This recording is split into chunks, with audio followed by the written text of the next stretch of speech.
Oi, gente, tudo bem com vocês? Eu sou Gabi Oliveira e finalmente vocês estão no Conversas que Importam. E aí, estão me ouvindo? Estão me ouvindo? E aí, galera, vocês estão me ouvindo? E aí, galera, tudo bom? Você me ouve, Gabi? Olá. Vocês estão no Conversas que Importam? Estão no Conversas que Você tá me Importam ou não ouvindo, estão Gabi? ainda? Eu estou te ouvindo perfeitamente, Felipe. Eu também te ouço perfeitamente. Então, eu acho que a galera tá ouvindo também. Vamos ver. Deixa eu ver aqui nos comentários. Sim, eles estão falando que tá tudo Tudo bem? ótimo. Então, tudo ótimo. Então, boa noite. Boa noite, gente.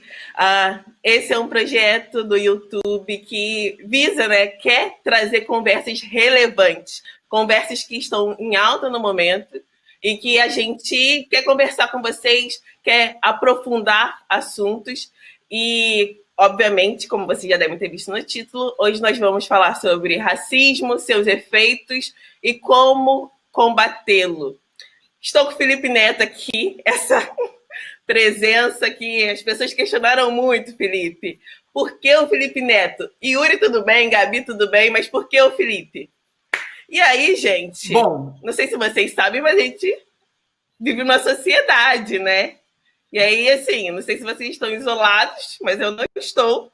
Isolados, né? Não, essa daí não pegou bem. Isolados nós estamos, mas a gente convive com pessoas de diversas etnias e por isso o Felipe está aqui e também porque, né, é um cara que faz muitas visualizações nessa plataforma e a gente quer conversar com o público dele também.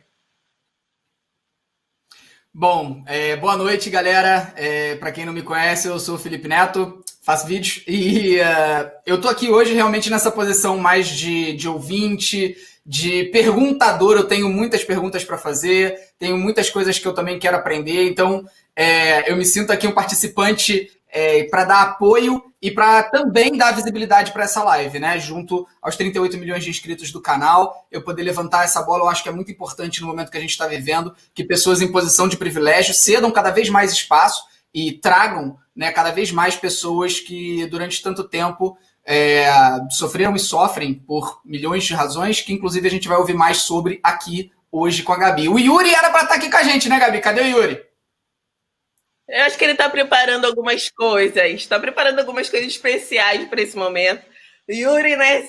Para quem ainda não conhece, ele é comediante e daqui a pouco ele vai entrar. Mas antes dele entrar, a gente já vai pedir para vocês fazerem o quê? Compartilharem essa live. A gente vai contar com falas super importantes aqui. Então já vai compartilhando nas redes sociais, já vai chamando uma amiga ou um amigo, porque a gente entende que as conversas que a gente vai estabelecer são muito relevantes e que vão tirar algumas dúvidas de algumas pessoas também. Por mais que a gente não queira que isso daqui seja uma aula, definitivamente não é. Essa é uma conversa.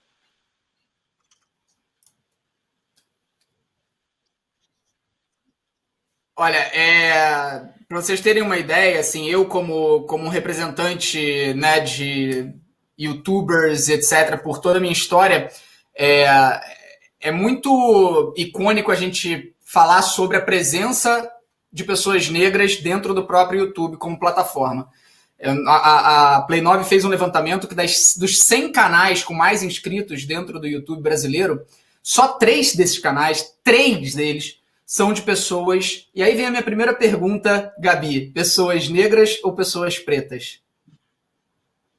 Nossa, eu acho que essa é uma das questões que mais foi pesquisada no Google esses dias.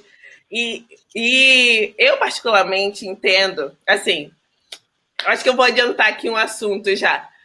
Gente, nós não estamos aqui, nem eu, nem o Yuri, para representar a voz de todas as pessoas negras e nem a opinião de todas as pessoas negras. Na verdade, eu entendo que isso é uma coisa que a gente precisa até combater, uma cultura que a gente precisa combater no Brasil.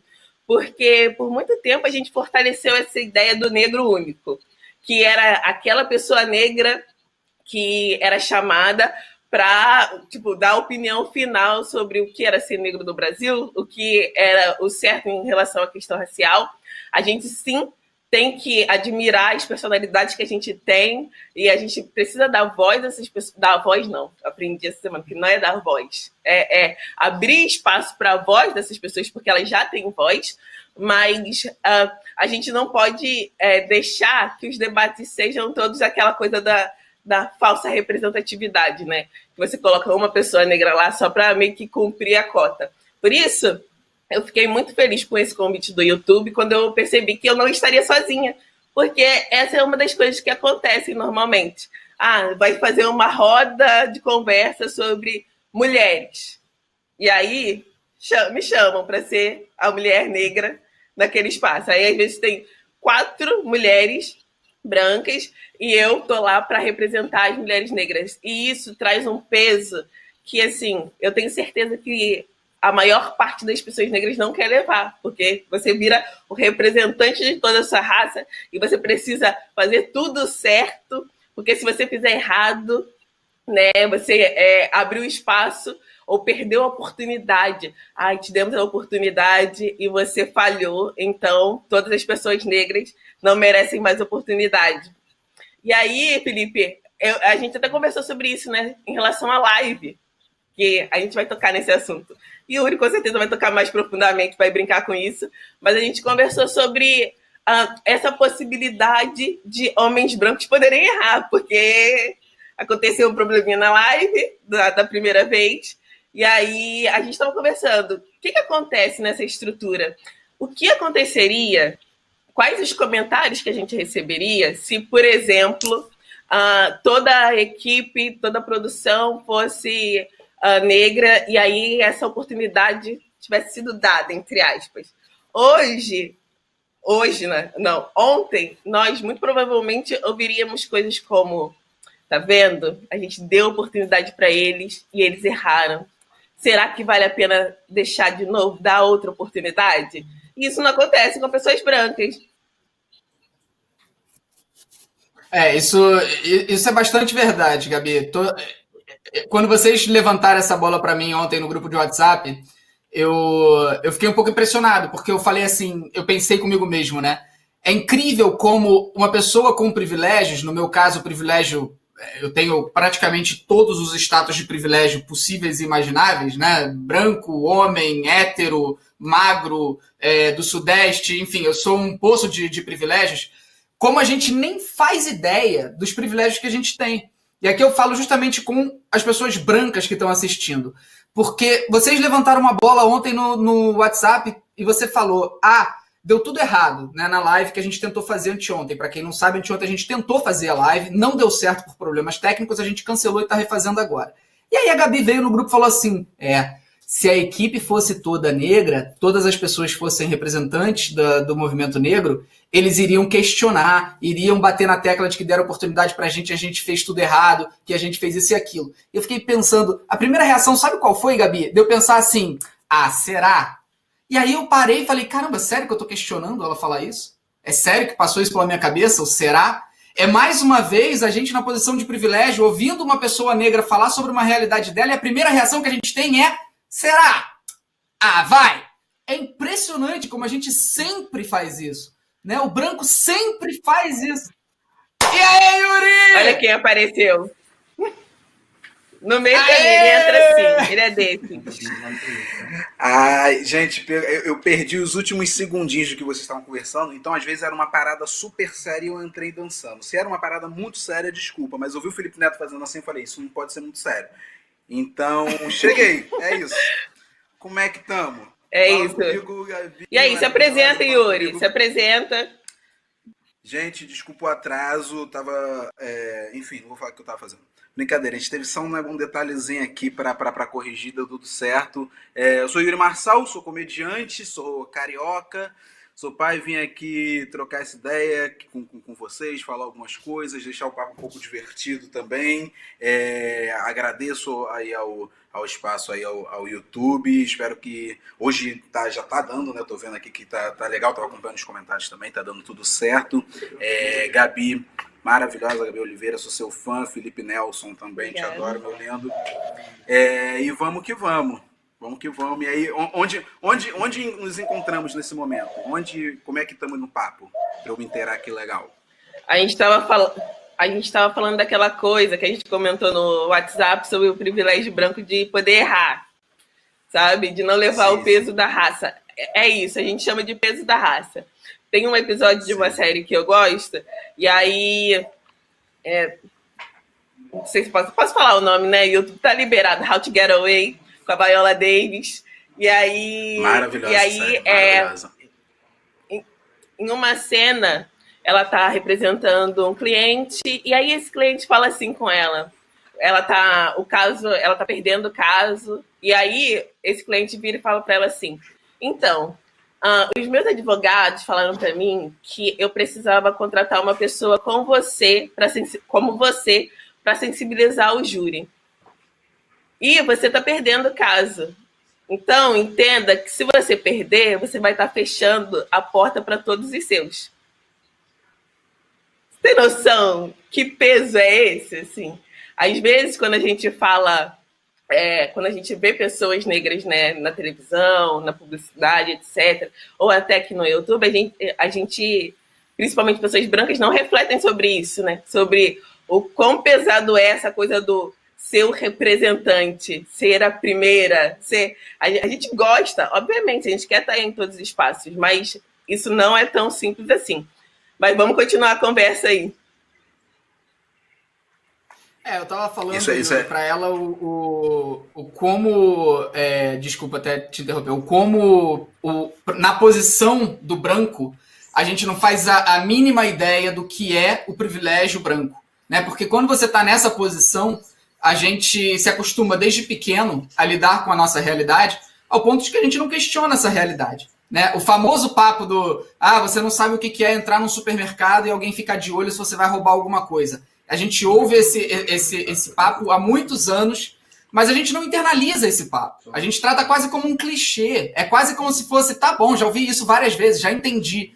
Mas a gente não internaliza, a gente não bota na pele mesmo que é, porque não tem como, a gente não consegue sentir esse peso. Por isso que eu queria ouvir de vocês. A primeira coisa que eu queria muito saber é: vocês acham que é representativo o fato de que só 3 dos 100 canais com mais inscritos no YouTube serem de pessoas negras? Vai, Gabi, arrasa. Ué, esperando você, Yuri. Você chegou agora, achei que você ia responder. Não. Tá, como criadora de... Você tá no YouTube há muito mais tempo que eu, tá ligado? Eu produzo um pouco ainda, eu acho, pra plataforma, mas a gente sabe que, obviamente, não reflete, né? Ainda mais sabendo que a população preta é a maioria no Brasil, não reflete, e além de não refletir, é um número mínimo, um número que chega a ser ridículo, assim, né, em relação a uma coisa que as pessoas, inclusive, abrem um parêntese nesse assunto, eu falando sério, né? Que é as pessoas acharem que o YouTube, que plataformas em geral são democráticas. Tipo assim, não, o YouTube você produz o conteúdo, se as pessoas gostarem, todo mundo vai consumir. Não necessariamente, porque esse dado que o Felipe trouxe agora já mostra que não. Mas me diz, Gabi, você está no YouTube há bastante tempo, eu queria... É interessante muito te ouvir.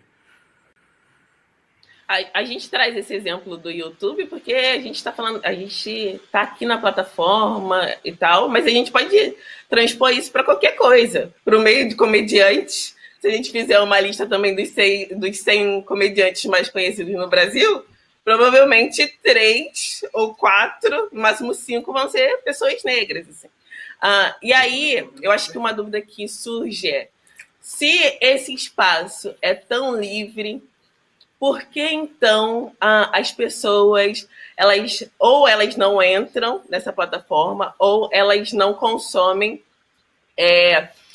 produções, né, canais feitos por pessoas negras?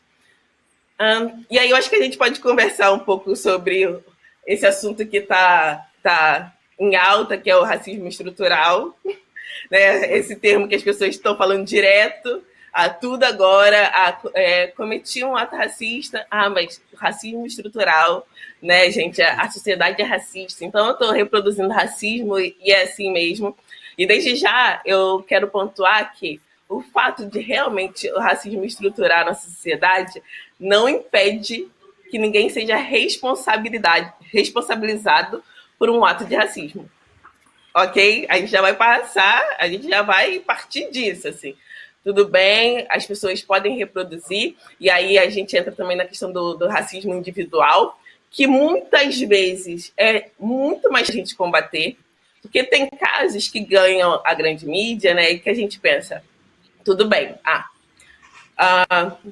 o que acontece? Eu já recebi relatos de, por exemplo, crianças que a professora, sei lá, chamou a criança de macaca.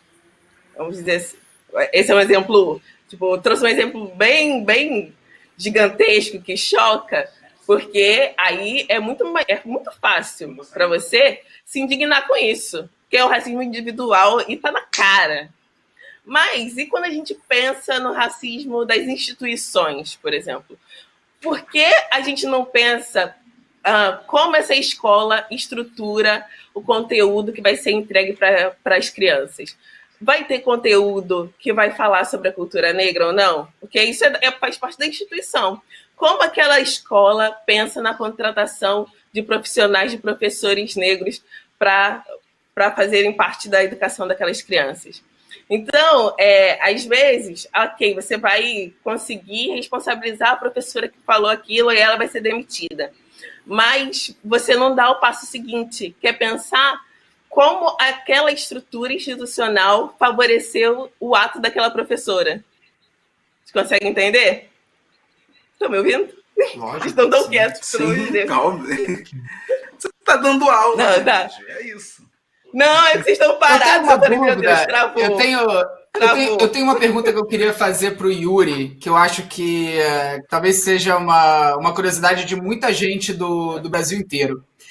Yuri, você é um comediante, você é um stand-upper e você é uma pessoa negra e você leva isso para o palco. Eu já vi coisas suas, eu não cheguei a ver seu show, quero muito ter essa oportunidade, mas eu já percebi que a pauta da negritude, do movimento, está dentro do seu humor. Isso é uma coisa que eu percebo muito em humoristas lá fora também. Você tem o Dave Chappelle, o Chris Rock, e os grandes humoristas negros, parece que é quase que uma regra, normalmente pautam os seus números a respeito do movimento negro. Enquanto que os brancos estão lá falando de qualquer coisa. Né? Você tem o milhões, do George Carlin até o Louis C.K. falando de qualquer bosta. Você acha que é mais difícil para um humorista negro conseguir ser ouvido e conseguir fazer sucesso falando sobre temas em geral, ou seja, falando sobre questões que não têm absolutamente nenhum vínculo com a questão da negritude, ou você acha que não tem nada a ver e é só uma coincidência que os maiores humoristas negros batam justamente nessa tecla? Felipe, eu não tenho dúvida de que se eu fosse um comediante que tratasse de assuntos... Isso, obviamente, não menosprezo, mas eu me dou um pouco desse mérito, que se eu fosse um comediante só de assuntos aleatórios, assuntos sobre cagar na casa da sogra, sabe? Sobre coisas aleatórias assim, certamente eu teria muito mais dinheiro, certamente eu teria muito mais seguidores, certamente eu teria muito mais visibilidade, certamente, provavelmente, né, isso não posso dizer certamente, mas provavelmente seria muito mais famoso. E eu digo isso embasado aqui no Brasil, porque o assunto que eu trago nas minhas piadas, questões políticas, questões raciais principalmente, o fato de fazer piada zoando gente branca e tudo mais, ele é um assunto que, e eu não digo isso por achismo, eu já tive várias vezes certeza diretamente de casas de show de comedy no Brasil, e enfim, produtores e etc, que falam assim, pô, mas ele vai chegar aqui, ele vai fazer piada com o presidente, ele vai chegar aqui, ele vai falar sobre ser preto, e o público aqui, sabe, sendo que antes de ser um comediante preto, eu sou um comediante. Então, assim, as minhas piadas todo mundo vai rir. Obviamente que a galera preta vai se identificar e vai rir com muito mais intensidade, mas eu acho que todo mundo vai rir. Mas respondendo agora diretamente sua pergunta, nos Estados Unidos as questões... A gente vai falar mais sobre isso, acredito, nessa live, mas as questões raciais, elas são mais bem definidas, né, mais estruturadas de uma outra forma diferente do Brasil. Então, é muito forte isso da galera, os comediantes pretos levarem a galera preta e ser tudo certo. Mas, assim, a galera aqui no Brasil, ainda fica muito tipo, eita, tudo bem que a galera vem, os pretos estão consumindo pra caramba, mas eu ainda sou visto tipo como um ativista negro que faz comédia, e não como um comediante que trata das questões que eu passo na minha vida e sempre passei, tá ligado? Então, assim, eu creio que não é mais fácil, obviamente é mais difícil aqui no Brasil, mas eu acho que, otimistamente falando, daqui a um tempo isso vai ser, eu sou meio que prova disso, que isso vai ser muito bem, tipo, cara, a galera preta, e tem um bonde, como disse meu amigo Jordan Matheus, tem um bonde muito legal vindo aí, que vai ser bem representado no Brasil também. Yuri, você estava falando do seu trabalho, e na semana passada eu acho que você fez um vídeo muito legal, que o Felipe até deu RT no Twitter, e aí a gente vai passar esse vídeo. Não sei se você sabe disso, mas vai passar. O racismo reverso vai continuar existindo enquanto a maioria dos crimes forem cometidos por pessoas brancas. Joguei a verdade na tua cara. Me desculpa, amigo, mas assim, não sou eu que tô inventando. É número, é estatística, é comprovado. Então é normal que a gente fique com medo, que a gente fique acuado quando vê uma pessoa branca na rua. Isso é da gente, é mecanismo de defesa. Então, gente, é normal ter medo de branco. Eu na rua eu vejo um branco, eu já jogo pro outro lado da calçada, entendeu? Já me tremo todo, já tive a gatilho ancestral em mim. É o meu mecanismo de defesa. É minha memória genética. Ainda bem que eu não tenho porte de arma, porque se branco me para pra perguntar a hora na rua, já ia tomar dor tirambaço no peito por causa do susto que eu ia tomar. Não sei, eu não sei, entendeu? Vai que ele puxou um bisavô dele. E aí, Felipe, por que você deu RT nesse vídeo? Cara, eu ri demais desse vídeo, porque... Bom, primeiro porque o Yuri, ele tem uma habilidade...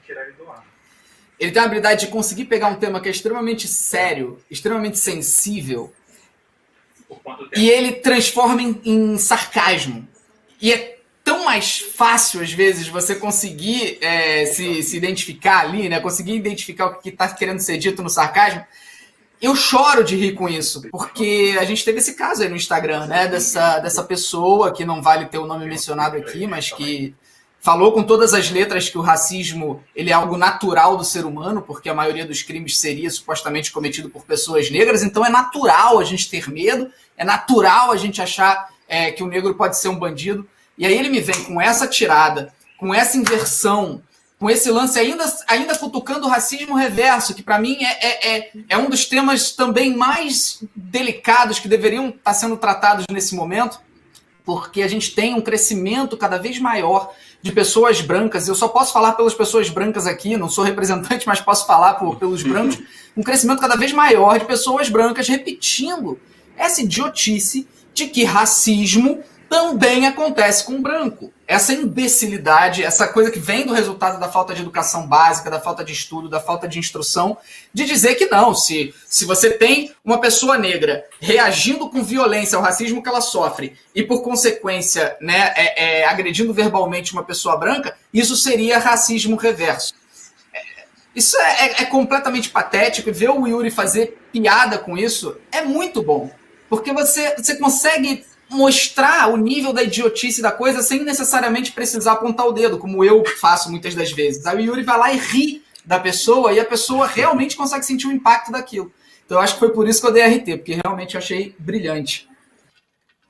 O Felipe Nelson é um fofo, né, cara? Não é? Na moral, mano. Eu tô com muita vontade de dar um selo Palmares pra ele, não é racista. Na moral, tô com muita vontade. Papo reto, galera. Fala, Gabriela. Fala um negócio super sério agora. Fala, desculpa, Gabriela. Cara, não, porque era sério mesmo. O Yuri falou sobre a trajetória dele de trabalho, né? E sobre essa coisa do alcance.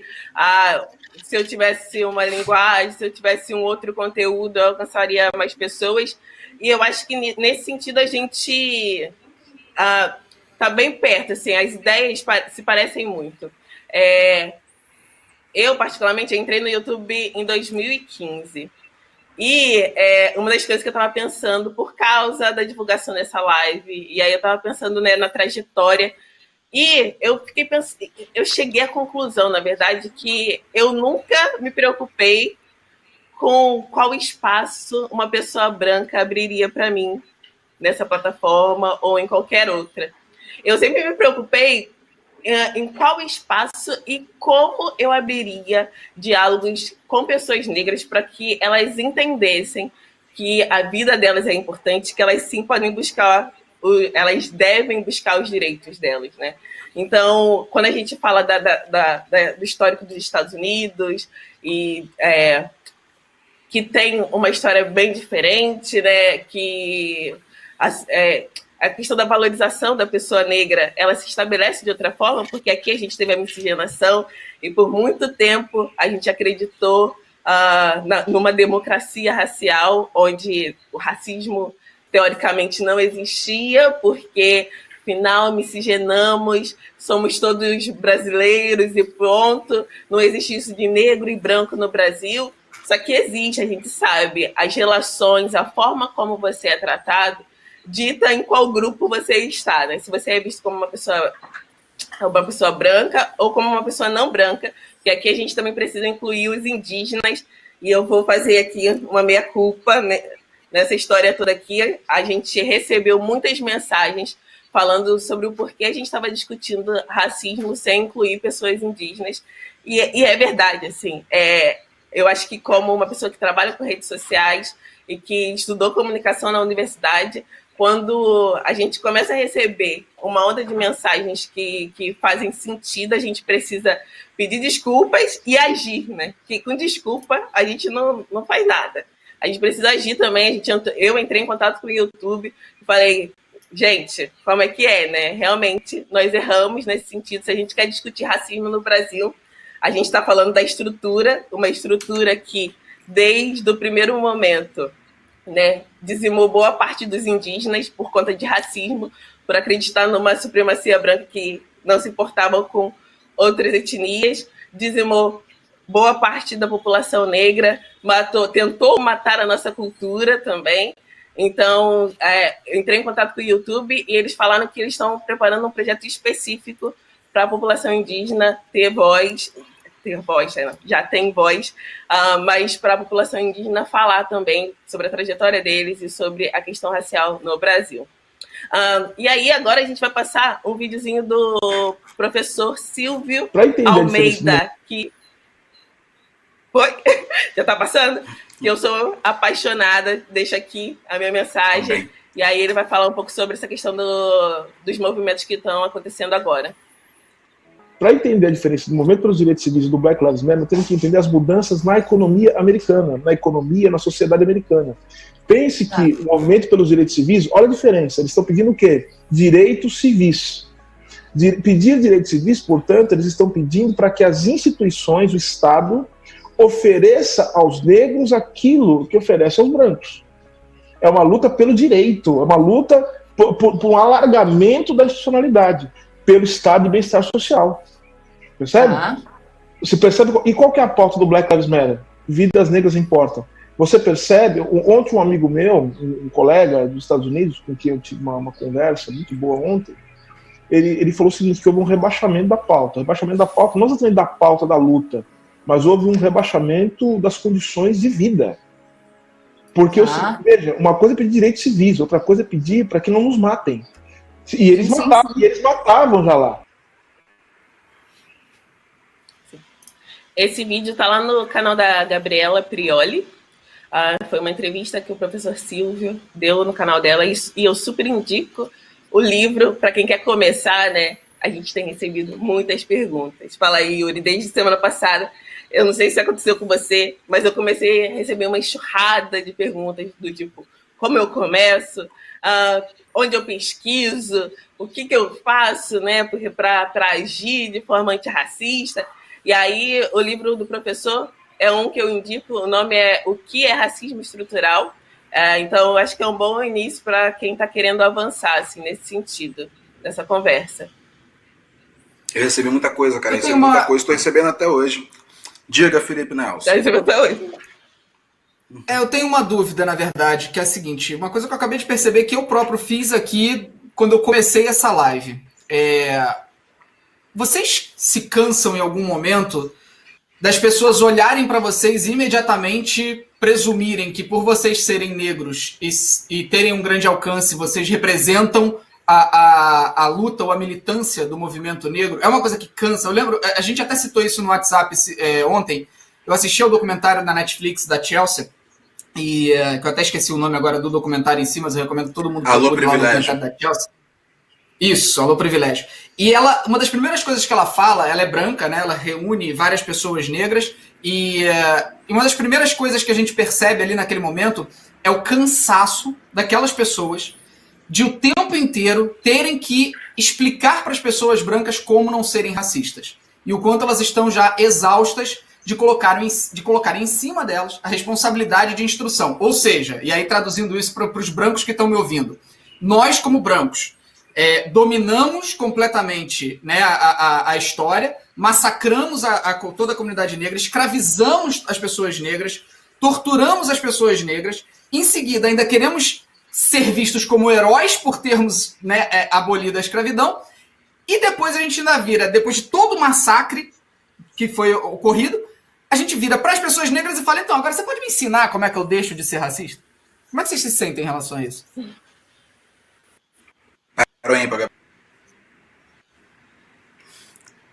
Ué, Eu não pegou. Eu diria, cara, uma vez eu falei sobre isso numa empresa.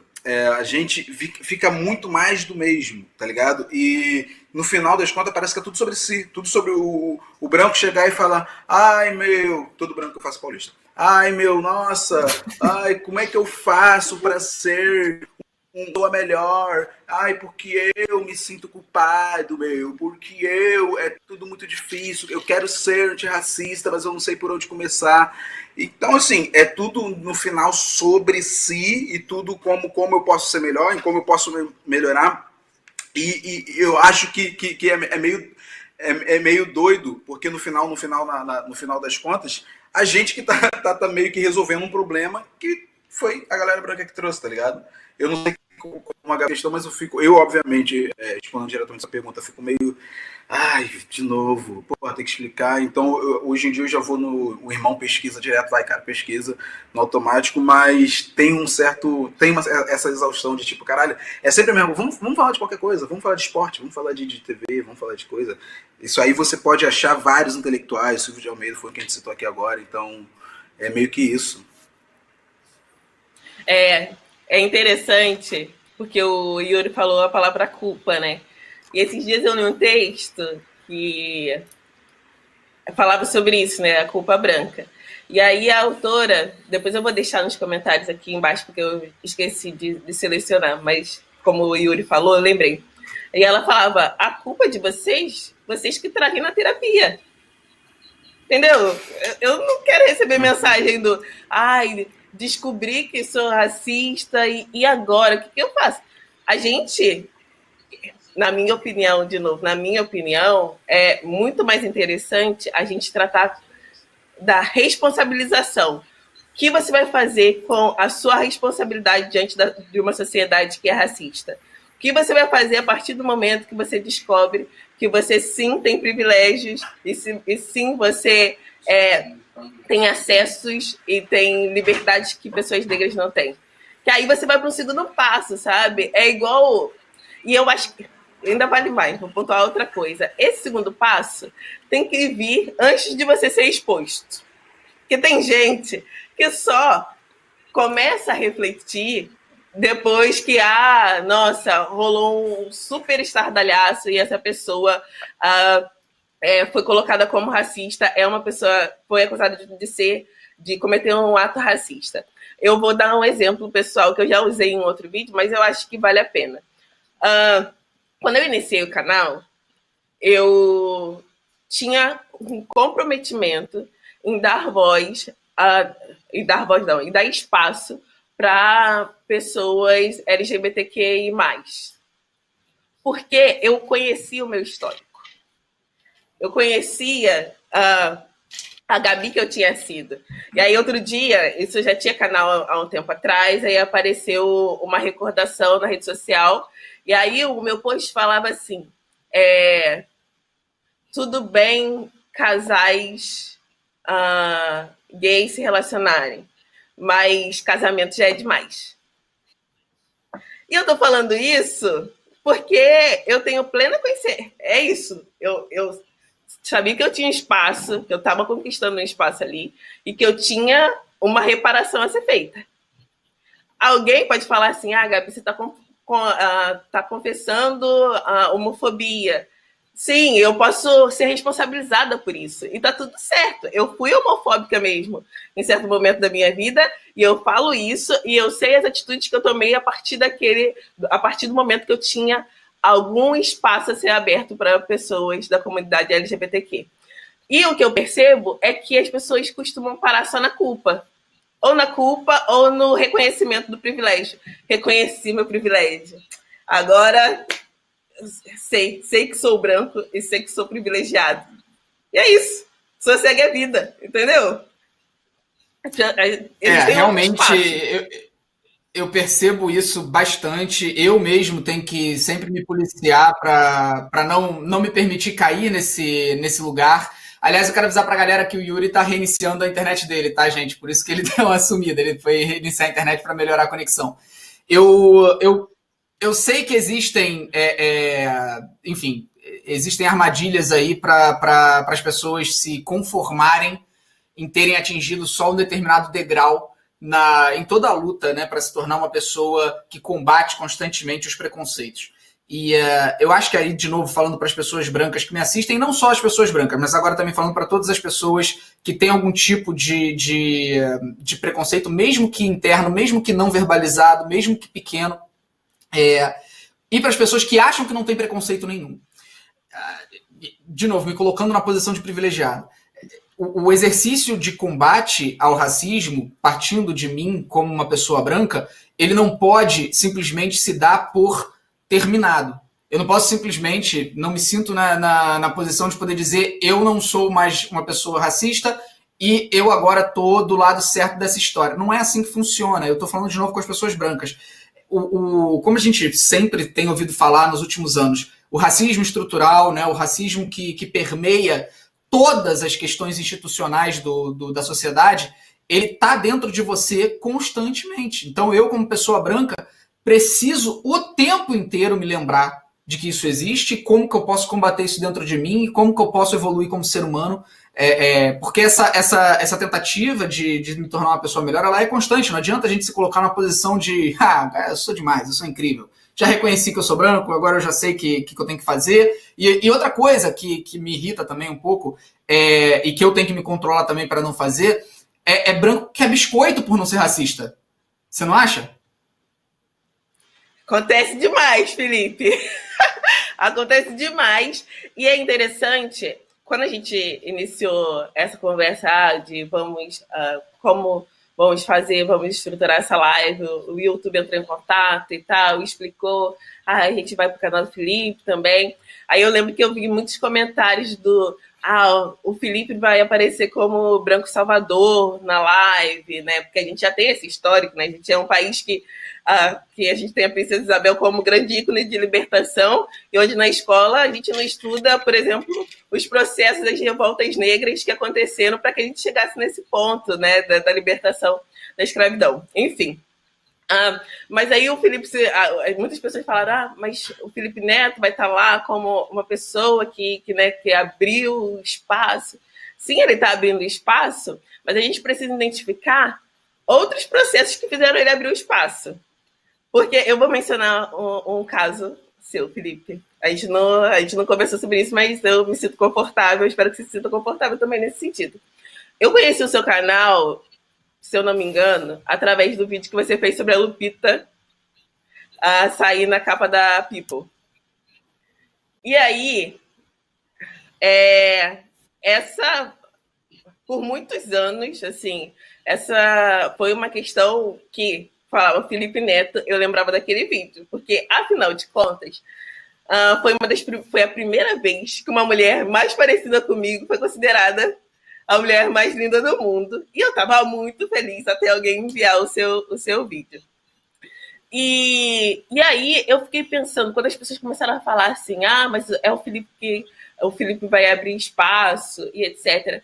eu fiquei pensando que as pessoas estavam esquecendo de todo o trabalho que pessoas negras tiveram para que hoje você, uma pessoa que fez aquele vídeo, pensasse minimamente do tipo, ok, eu tenho um espaço e vou abrir. Porque é isso. O movimento antirracista hoje é fruto do esforço de pessoas negras que ficaram aí educando, ficaram falando, ficaram, sabe, repetindo questões, debatendo questões, trazendo questões à luz. A gente tem diversas pessoas que entraram nessa luta, né? Pessoas negras que eu falo, que começaram a ir na TV e falar. A gente tem Thaís, a gente tem Lázaro, Djamila.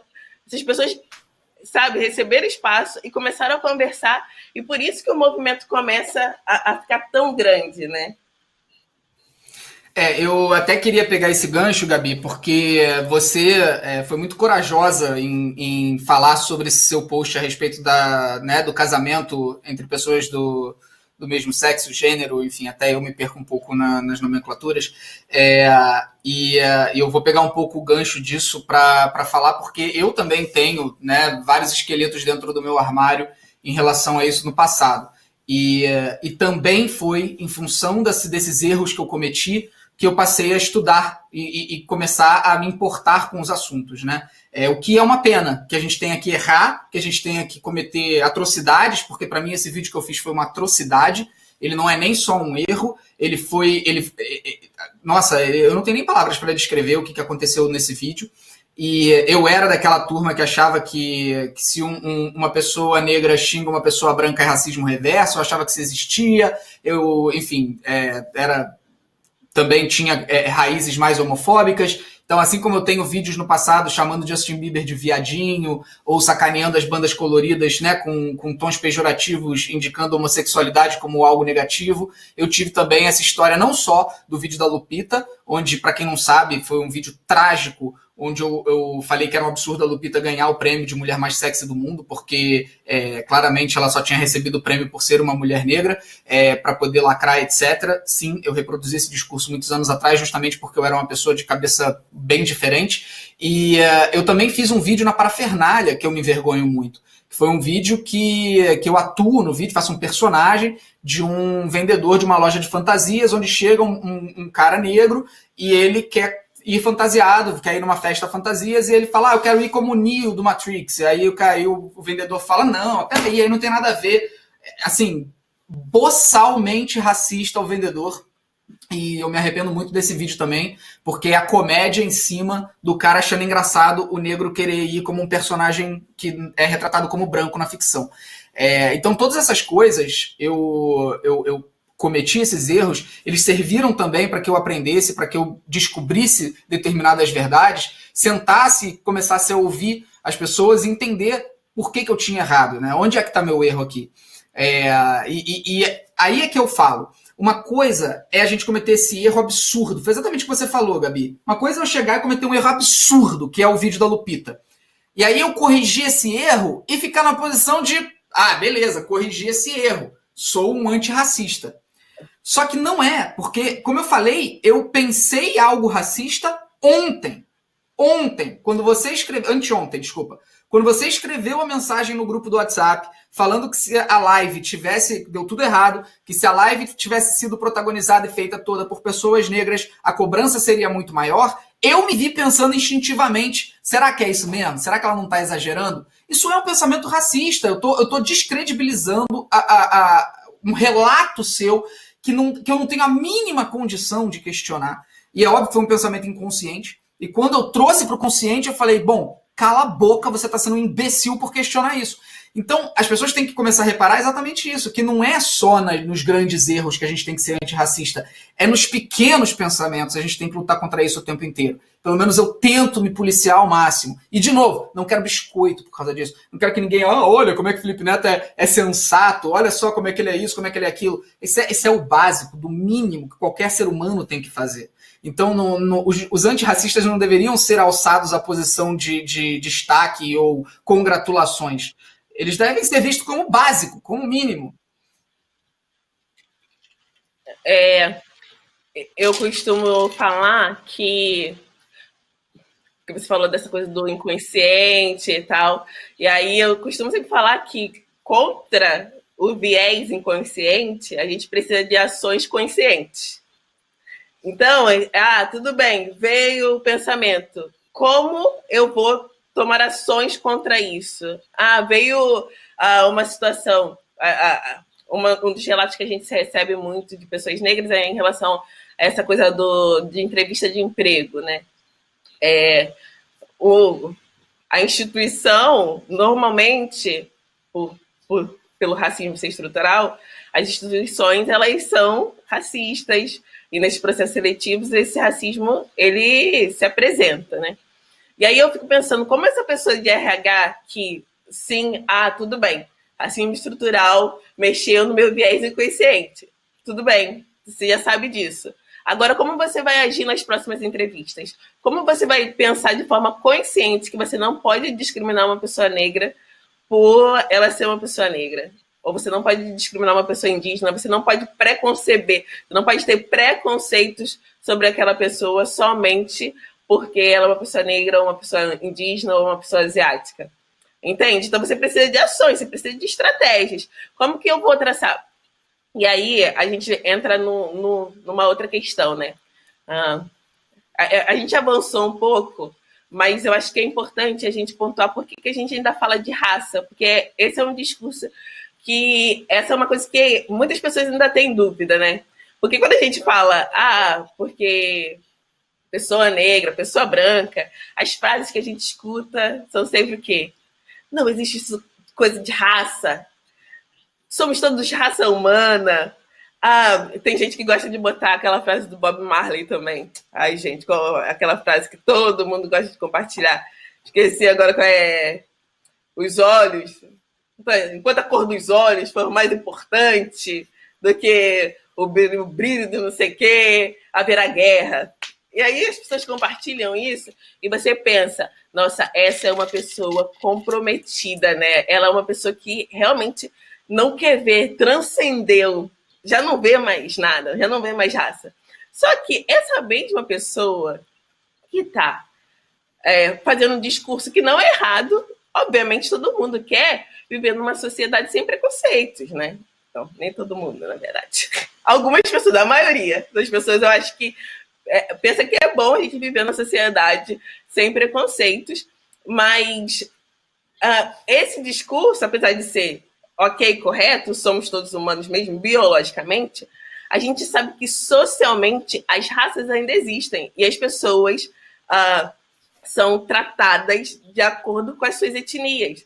A mesma pessoa que às vezes coloca a frase do Bob Marley ou do Luther King na internet para falar, né, dessa transcendência, é a mesma pessoa que se eu entrar e você entrar no mesmo espaço, ela vai te atender e não vai me atender.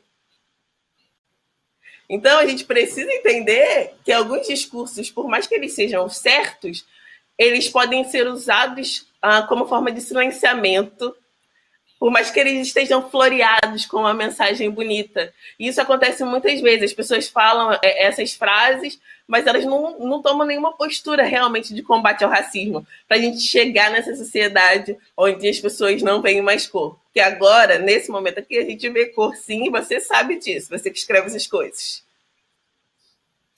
Gabi, eu inclusive queria fazer uma pergunta que tem a ver com isso. Eu tenho encontrado uma dificuldade muito grande de conseguir xingar alguém. Eu vou te explicar por quê.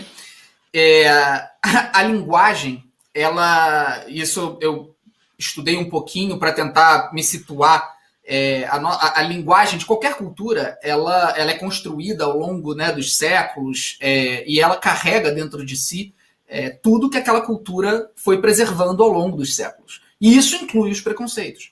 Então, quando lá atrás começaram os xingamentos, as ofensas e as palavras utilizadas para descrever coisas pejorativas, criou-se isso em cima de preceitos preconceituosos, que hoje a gente repete e tenta dizer que não há intenção. Só que, e isso pelo menos eu li, não é só a intenção que conta quando a gente perpetua preconceitos. não é só, embora a intenção obviamente seja fundamental e definitiva, mas não é apenas a intenção. Então eu tenho encontrado, eu juro que eu estou com dificuldade de conseguir xingar alguém sem ser machista, homofóbico ou racista. Racista menos, porque acho que os xingamentos hoje já são menos relacionados com a questão da cor, mas xingar hoje alguém sem ser machista ou homofóbico é quase impossível. É quase impossível. Você pensa em qualquer xingamento, e aqui eu peço, por favor, que as crianças tapem os ouvidos. Tapem os ouvidos. Por favor, crianças, se tiver alguma criança assistindo, se tiver algum pai, tapa o ouvido da criança, porque eu vou falar palavrões. Porque eu preciso exemplificar o que eu estou falando. É palavrão técnico, tá? Você chega para alguém e fala, vai tomar no...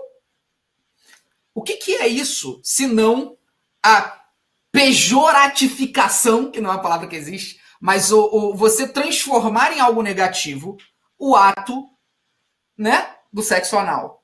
É exatamente isso. É você xingar alguém de filho da puta. Por quê? Por que a mãe de alguém tem que ser uma prostituta? E por que a prostituta precisa ser utilizada no contexto do xingamento?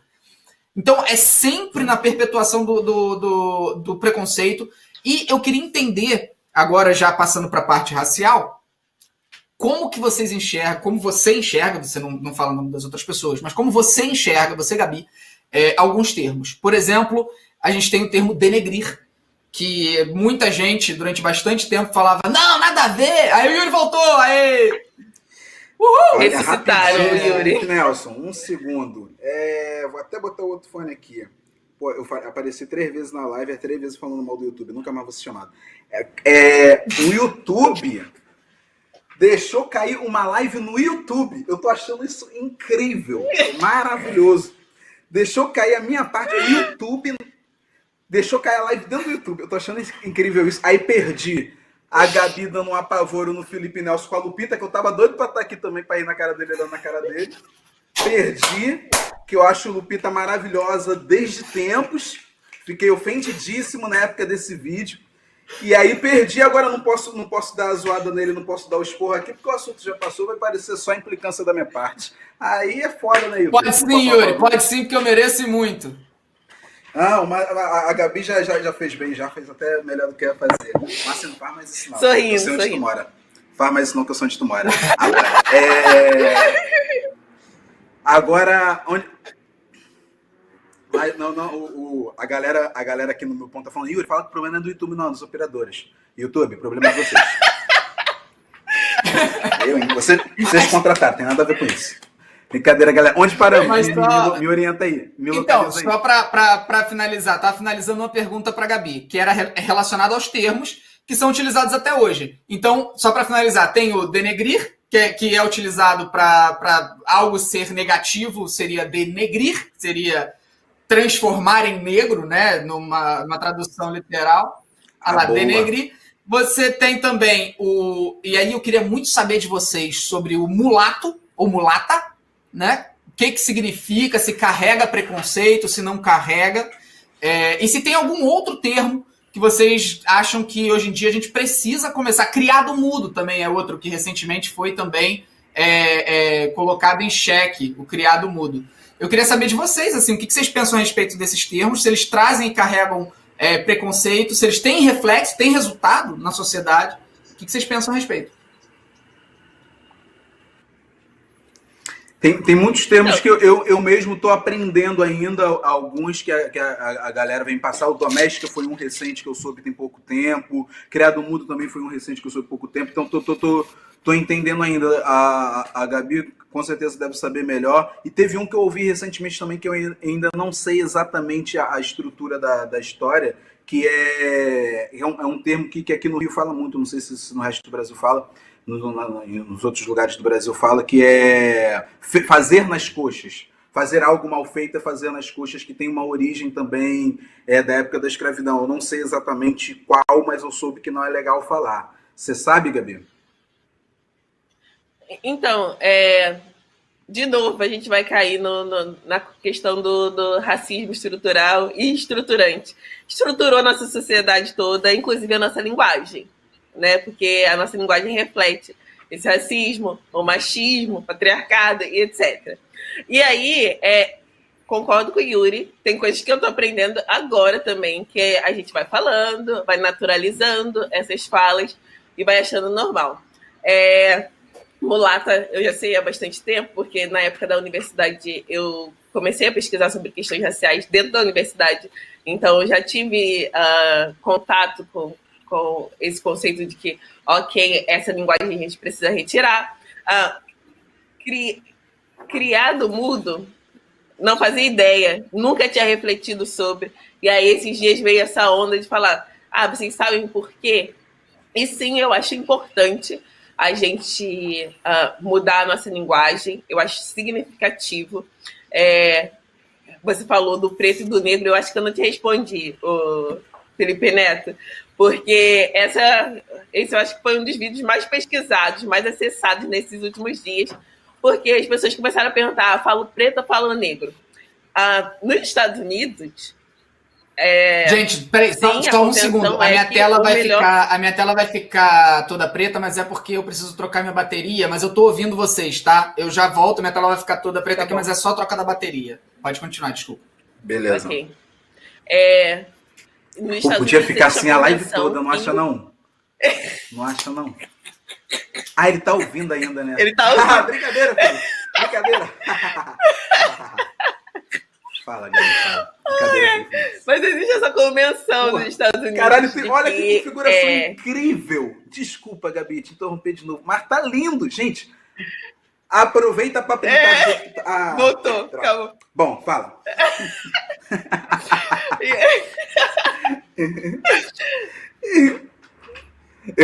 Ai, gente. Yuri. Vai sair, Felipe, coitado. Vai sair? Vai sair. Vai essa cara, não. Vou chorar. A audiência baixa. Yuri podia fazer. Então, vamos deixar ele aí. E aí a gente tava falando, né, dessa coisa do preto e do negro. Eu vou dar segmento. Vocês ficam nessa palhaçada, nessa live? Como é que é, gente? É conversa que importa ou não é? Vai, Gabi. Aí, tomamos esporro gratuito. Desculpa. Vai, Gabi, por favor. E aí, minha gente? Aqui no Brasil a gente usa o negro.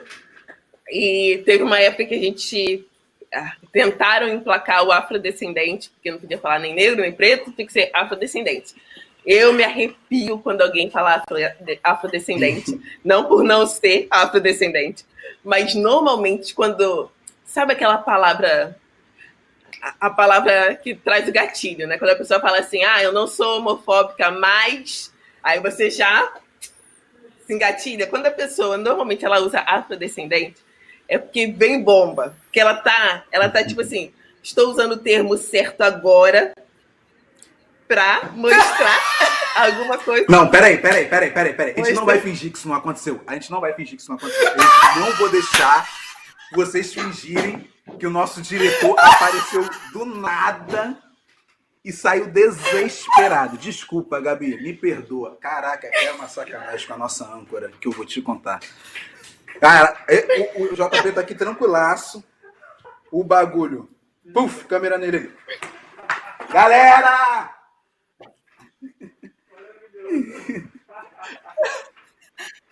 Fala. Cara, eu queria muito que ele estivesse tirando meleca na hora, alguma coisa muito constrangedora pra virar meme. Eu queria muito. Fala, JP, vai aparecer? Ai, gente. Diretor apareceu. Diretor, você quer falar alguma coisa? Caralho, minha barriga tá doendo de Não, então. Eu queria...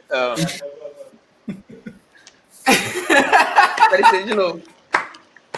Eu queria pedir, eu acho que ele queria pedir desculpa por ter aparecido. Eu acho que essa temática dos nomes, ela tá assim, tá complexa de seguir. Tá difícil. Deus. Mas isso é live, né, minha gente? É isso. É assim que funciona. Conclui, Gabi. Conclui. Precisamos te ouvir. Conclui. Tá bom. Vamos lá, vamos tentar de novo. E aí, aqui no Brasil, a palavra negro é o que é mais aceitável. De uns tempos para cá, começou-se a discussão do não usar negro, porque negro remete a tudo de ruim, então é melhor usar preto. Só que aí a gente tem também uma resistência, porque a gente tem que...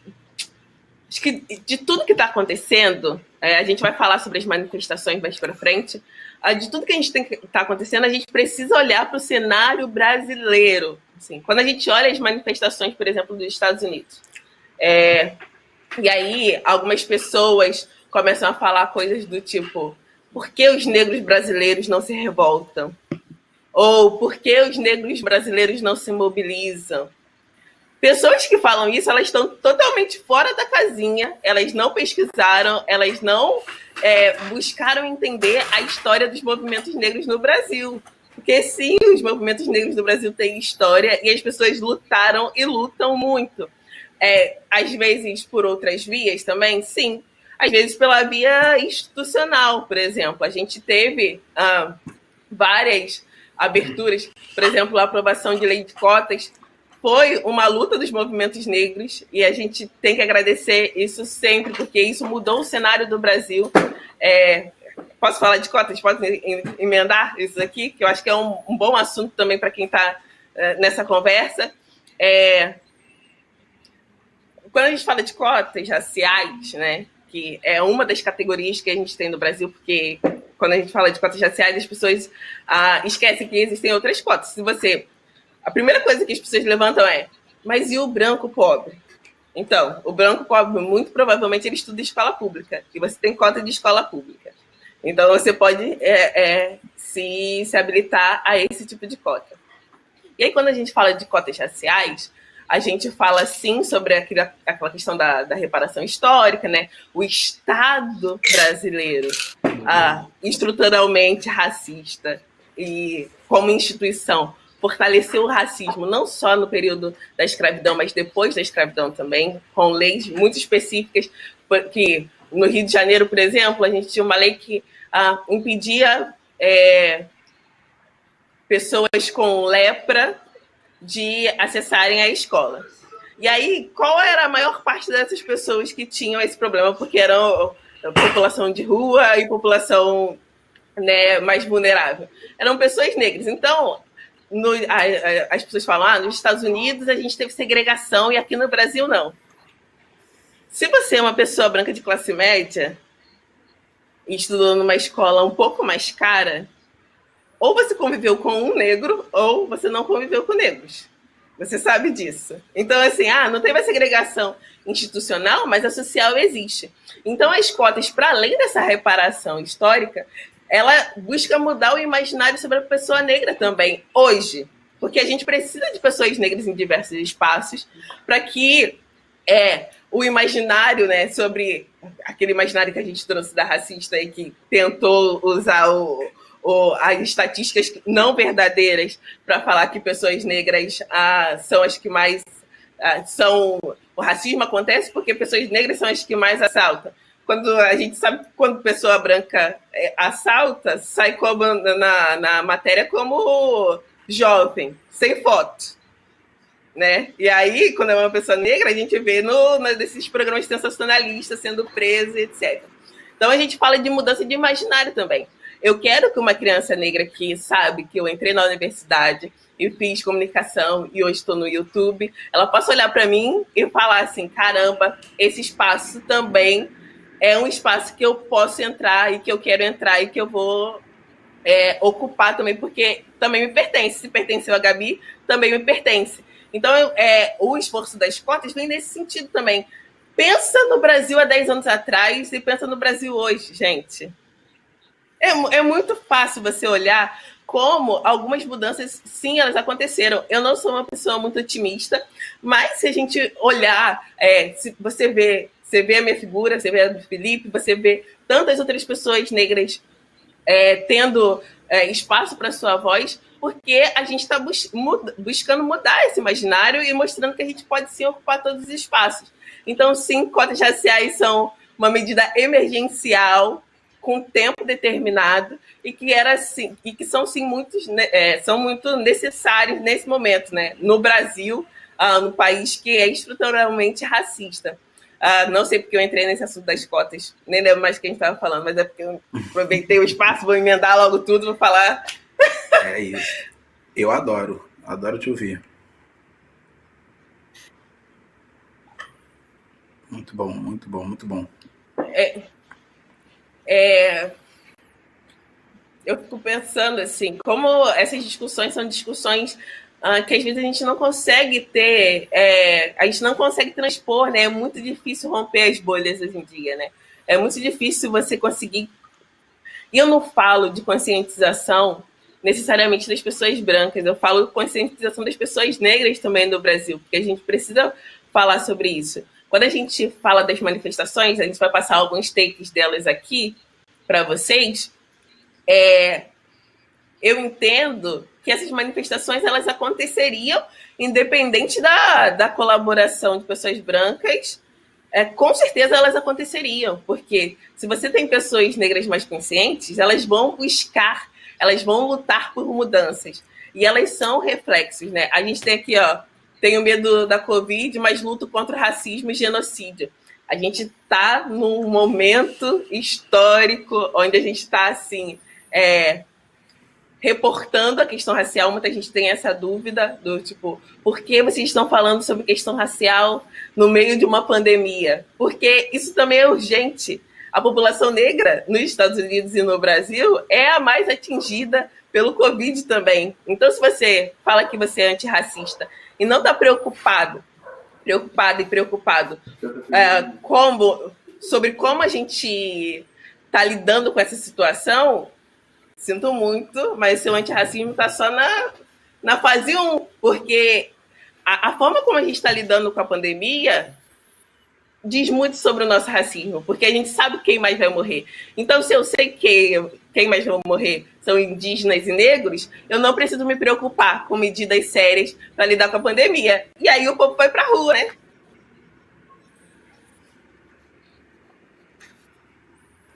Muito bom, cara. E essa comparação deve ter chegado muito a ti também, Gabi. Mas eu acho muito doido porque a galera faz essa associação com o Brasil, com os Estados Unidos, com as nossas manifestações e tal, no meio de uma pandemia.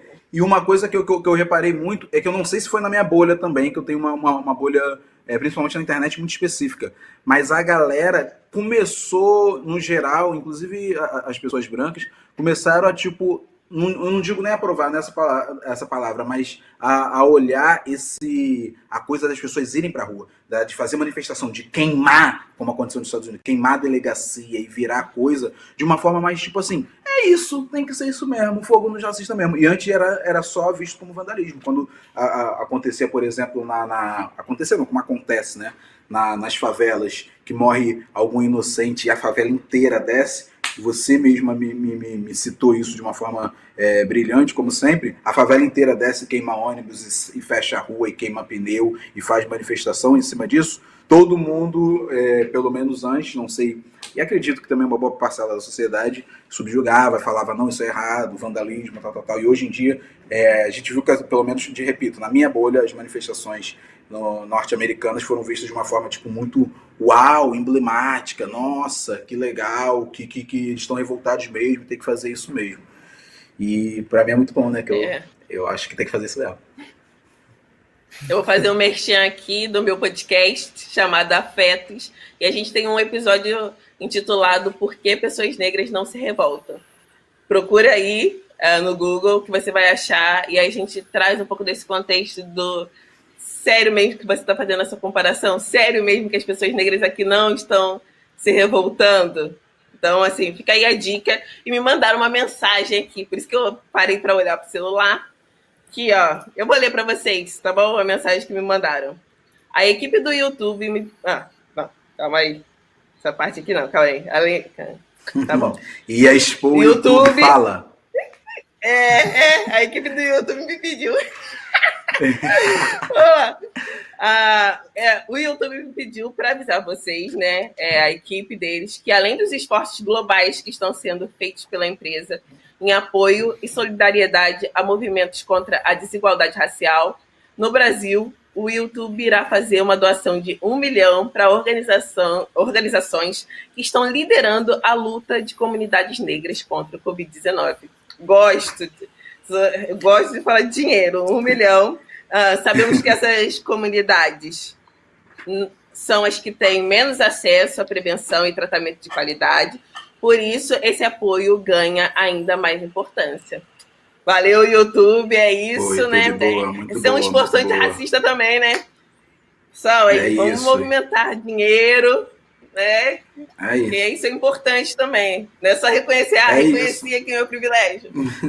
Vamos, Tem né? vários. Como... Muito legal. Eu acho excelente. Eu inclusive, queria até saber, primeiro de tudo, para pessoas que queiram ajudar, hoje em dia, como que se faz? Assim? Vocês têm alguma recomendação? Por exemplo, a pessoa que quer ajudar, ela fala, eu quero ajudar a combater toda a desigualdade racial no Brasil, com dinheiro mesmo, tá? Quem ela deve procurar? Onde ela deve ir? Cara, Vocês têm eu alguma acho sempre, eu acho sempre mais urgente as coisas, tipo, por exemplo, agora estamos no meio de uma pandemia, mais a coisa do genocídio que está presente há, enfim, centenas de anos aí, mas nesse momento estamos no meio. Então tem organizações muito incríveis, Mães na Favela, tem organizações muito incríveis que com dinheiro, de fato, você consegue ajudar essa pessoa a ter as pessoas ali a terem uma base mais protetiva contra o Covid-19, uma base mais protetiva, enfim, da sua família, as questões as coisas mesmo, sabe? Comida, higiene, essas coisas assim que eu acho muito urgente enfim, Salvador, Rio de Janeiro, São Paulo, todos os estados do Brasil tá tendo. Nesse momento eu vejo uma urgência, nesse momento, assim, hoje, 11 de junho, eu vejo uma urgência muito grande para essas pautas, mas tem várias outras formas. O que você me diz, Gabi? Ufa! A gente tem o Raul Santiago, a gente tem o René Silva no Twitter, que são pessoas que eu sei que estão articulando, tem as redes da Maré, então vocês podem buscar, tem campanhas, tem vaquinhas para ajudar quilombolas também, que é um grupo que está em situação muito vulnerável nesse momento. Então, os povos indígenas, né, as populações indígenas. Então, assim, quem quer, acha, né, Felipe? Vamos combinar. Luana já tem a Luana Genot também, Luana que maravilhosa. Tá aí.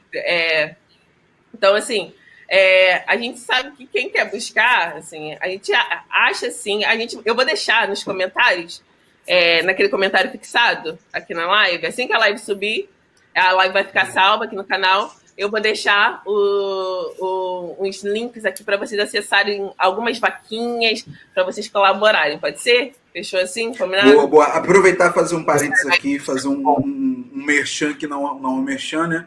Mas quando a gente fala também de racismo, eu bato sempre na tecla da saúde mental da população preta, que é a disparadamente mais atingida. Nós somos os que mais, os homens pretos, muito também, né?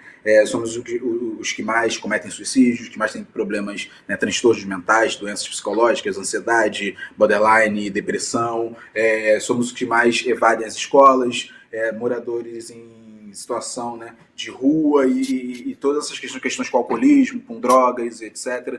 Então, eu tenho um projeto que se chama Projeto Geni, que oferece saúde, a questão de saúde mental, a questão da terapia de graça para a população preta. E minha mãe tem um projeto chamado Projeto Lubagé, que toda semana, semanalmente, a gente está distribuindo, que a gente recebe, graças a Deus, estamos recebendo muitas doações, que é também para a população preta, população periférica, lá da nossa área, lá da Carobinha, Zona Oeste de Campo Grande, Zona Oeste do Rio de Janeiro, lá em Campo Grande, que é cestas básicas enfim, para toda semana, 100, 70, 120 cestas básicas. Então, eu vou aproveitar que a Gabi vai deixar no fixado dela, já vou mandar o link para ela também. E, assim, você falou desses reflexos, né, na população negra, esses reflexos, quando a gente olha as estatísticas, né, outro dia eu fui convidado por uma marca para fazer um vídeo de indicações e tal, e aí eu falei com eles, então, nesse momento agora, a gente vai falar de racismo estrutural, privilégio branco, mas a gente vai falar também de encarceramento, a gente vai falar de violência policial, porque nós não estamos mais numa fase onde a gente pode ficar no raso, sabe? Apoio vocês até aqui, mas depois disso eu não quero mais discutir. Não, se você quer se tornar uma pessoa antirracista, você tem que sim pesquisar sobre seletividade penal, por exemplo, que encarcera a maior parte da população negra aqui no Brasil. Por que a gente tem esse nível tão grande de encarceramento? Você já parou para pensar? Porque algumas pessoas que cometem as mesmas coisas, umas são encarceradas e outras não. Por que a gente fala de violência policial? Por que a gente tem casos como o do João Pedro? Né? A gente falou das manifestações por alto, mas a gente não falou muito como isso tudo começou. Aqui a gente tem o caso do João Pedro, nos Estados Unidos a gente tem o caso do George. A gente precisa falar sobre isso. O Odara Produções, eu vou deixar o arroba deles aqui embaixo, esses dias, aqui embaixo também. Esses dias eles fizeram uma live falando sobre a questão da polícia, né? Falando, ok, quando a gente está falando de racismo e de racismo institucional, a gente também está falando desse policial negro que é desumanizado também, entende? Porque às vezes as pessoas acham, nossa, só defendem o outro lado, né? Como se tivesse essa coisa, essa dualidade do lado bom, lado... Mas a gente está falando também que, ok, são pessoas, porque a polícia foi uma forma de acesso para muitos homens negros, foi durante um período, era um emprego onde essas pessoas conseguiam se estabelecer e trazer uma estabilidade maior para suas famílias, né? E aí você vê homens negros, muitas vezes, policiais, sendo treinados para matar outros jovens negros, sabe? Por que a gente não está discutindo sobre isso? Quando a gente está falando sobre racismo institucional e estrutural, a gente está falando disso também, de uma sociedade que é estruturada para dar seguimento a esse genocídio. Então, se você quer ser antirracista, você vai ter que estudar sobre encarceramento em massa, né? Tem um livro da Juliana Borges também, que é O que é Encarceramento... que é encarceramento em massa, eu acho que é esse o nome. Tem um documentário que vocês podem procurar também, chamado A 13ª Emenda, onde você vê que... Maravilhoso. Traz o cenário dos Estados Unidos, onde ela mostra que, a partir desse ideal de combate às drogas, criou-se nos Estados Unidos uma nova segregação. Uma nova segregação, sabe? Então, é isso. A gente quer avançar? Quer. E se vocês... Eu sou uma pessoa um pouco radical nesse sentido. Na minha opinião, eu sempre tive essa opinião. Tem um vídeo no meu canal que eu falo isso, né? O título é O racismo vai acabar? Eu não acredito que vai acabar. Porque, por exemplo, a gente tem hoje... As pessoas fizeram uma vaquinha para pagar a fiança do policial envolvido no assassinato do George Floyd. Então, assim, não acho que o racismo vai acabar.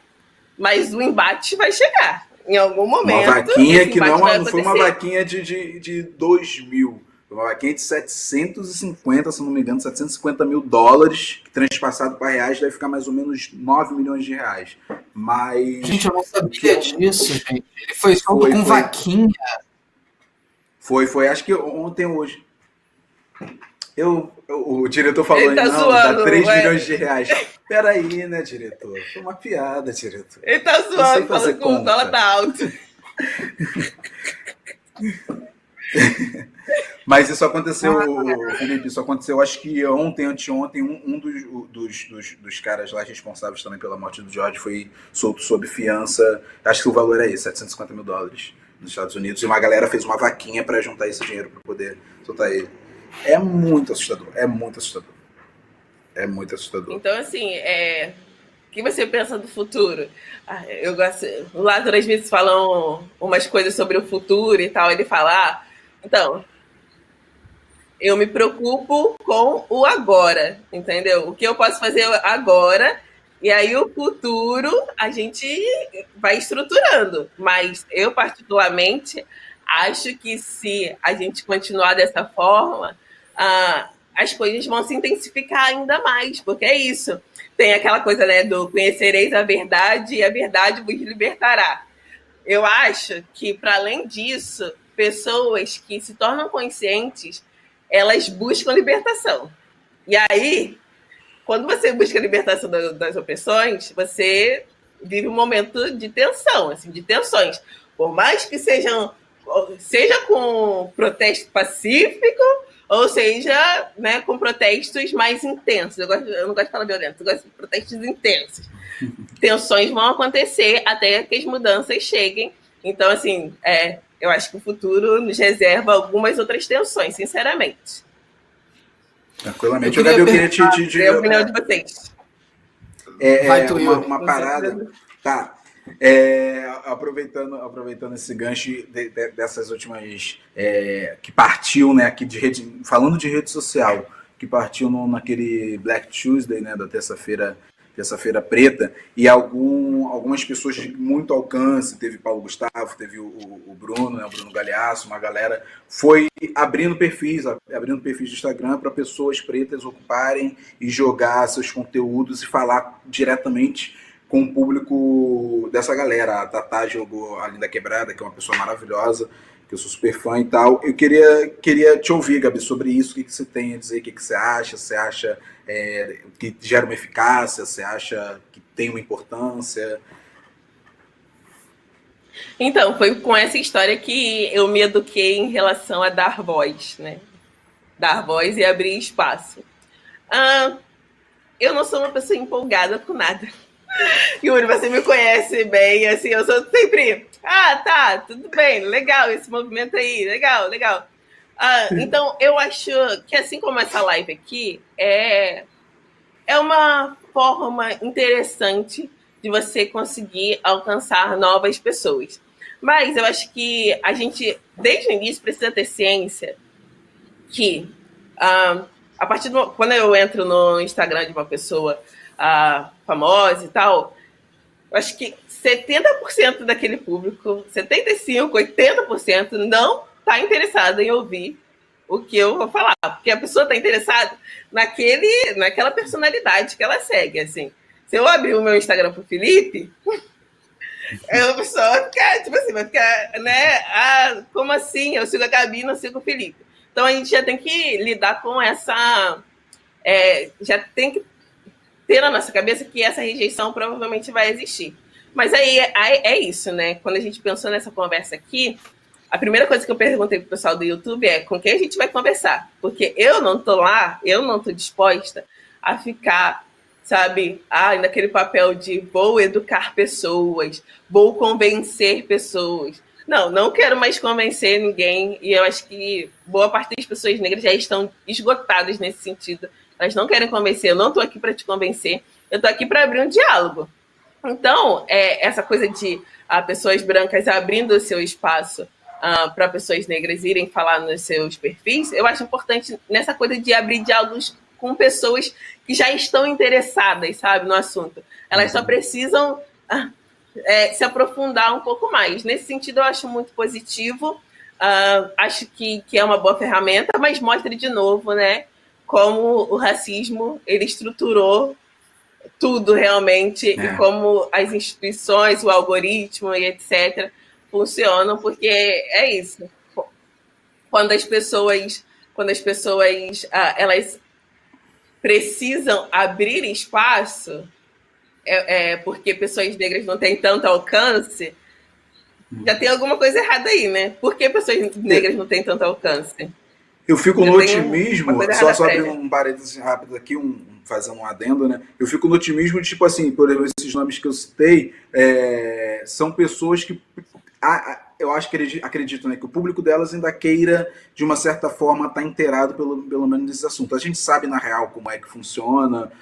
Por exemplo, eu citei o Paulo Gustavo, é uma pessoa que embora não tenha um posicionamento que está ali o tempo todo, mas ele é LGBT e ele fala sobre isso abertamente, então acredito que ainda também estou super contigo, Gabi, na conta dos 75% de provavelmente não querer ouvir, mas eu acredito que ainda tem uma porcentagem ali que vamos ver se funciona, e que é uma pena, né, que tenha que ter, não que tenha que ter, mas que esse movimento esteja sendo feito, e ao invés de sempre, ou enfim, do algoritmo ter ajudado os criadores pretos a esse conteúdo estar girando de uma forma mais honesta, entendeu? Pelo menos eu tenho esse otimismo aí, acredito, tomara que funcione para geral.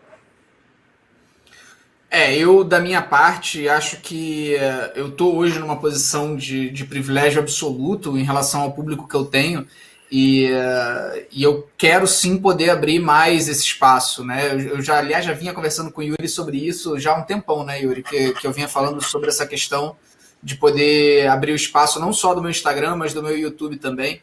É uma coisa que eu quero bastante fazer. E assim, Gabi, eu acho que É exatamente isso que você falou. A pessoa que segue alguém numa plataforma social, né, numa rede social, seja no Instagram, no Twitter ou no YouTube, que não é tão rede social, a pessoa ela clica naquele follow, naquele seguir com uma intenção, e a intenção é seguir aquele indivíduo.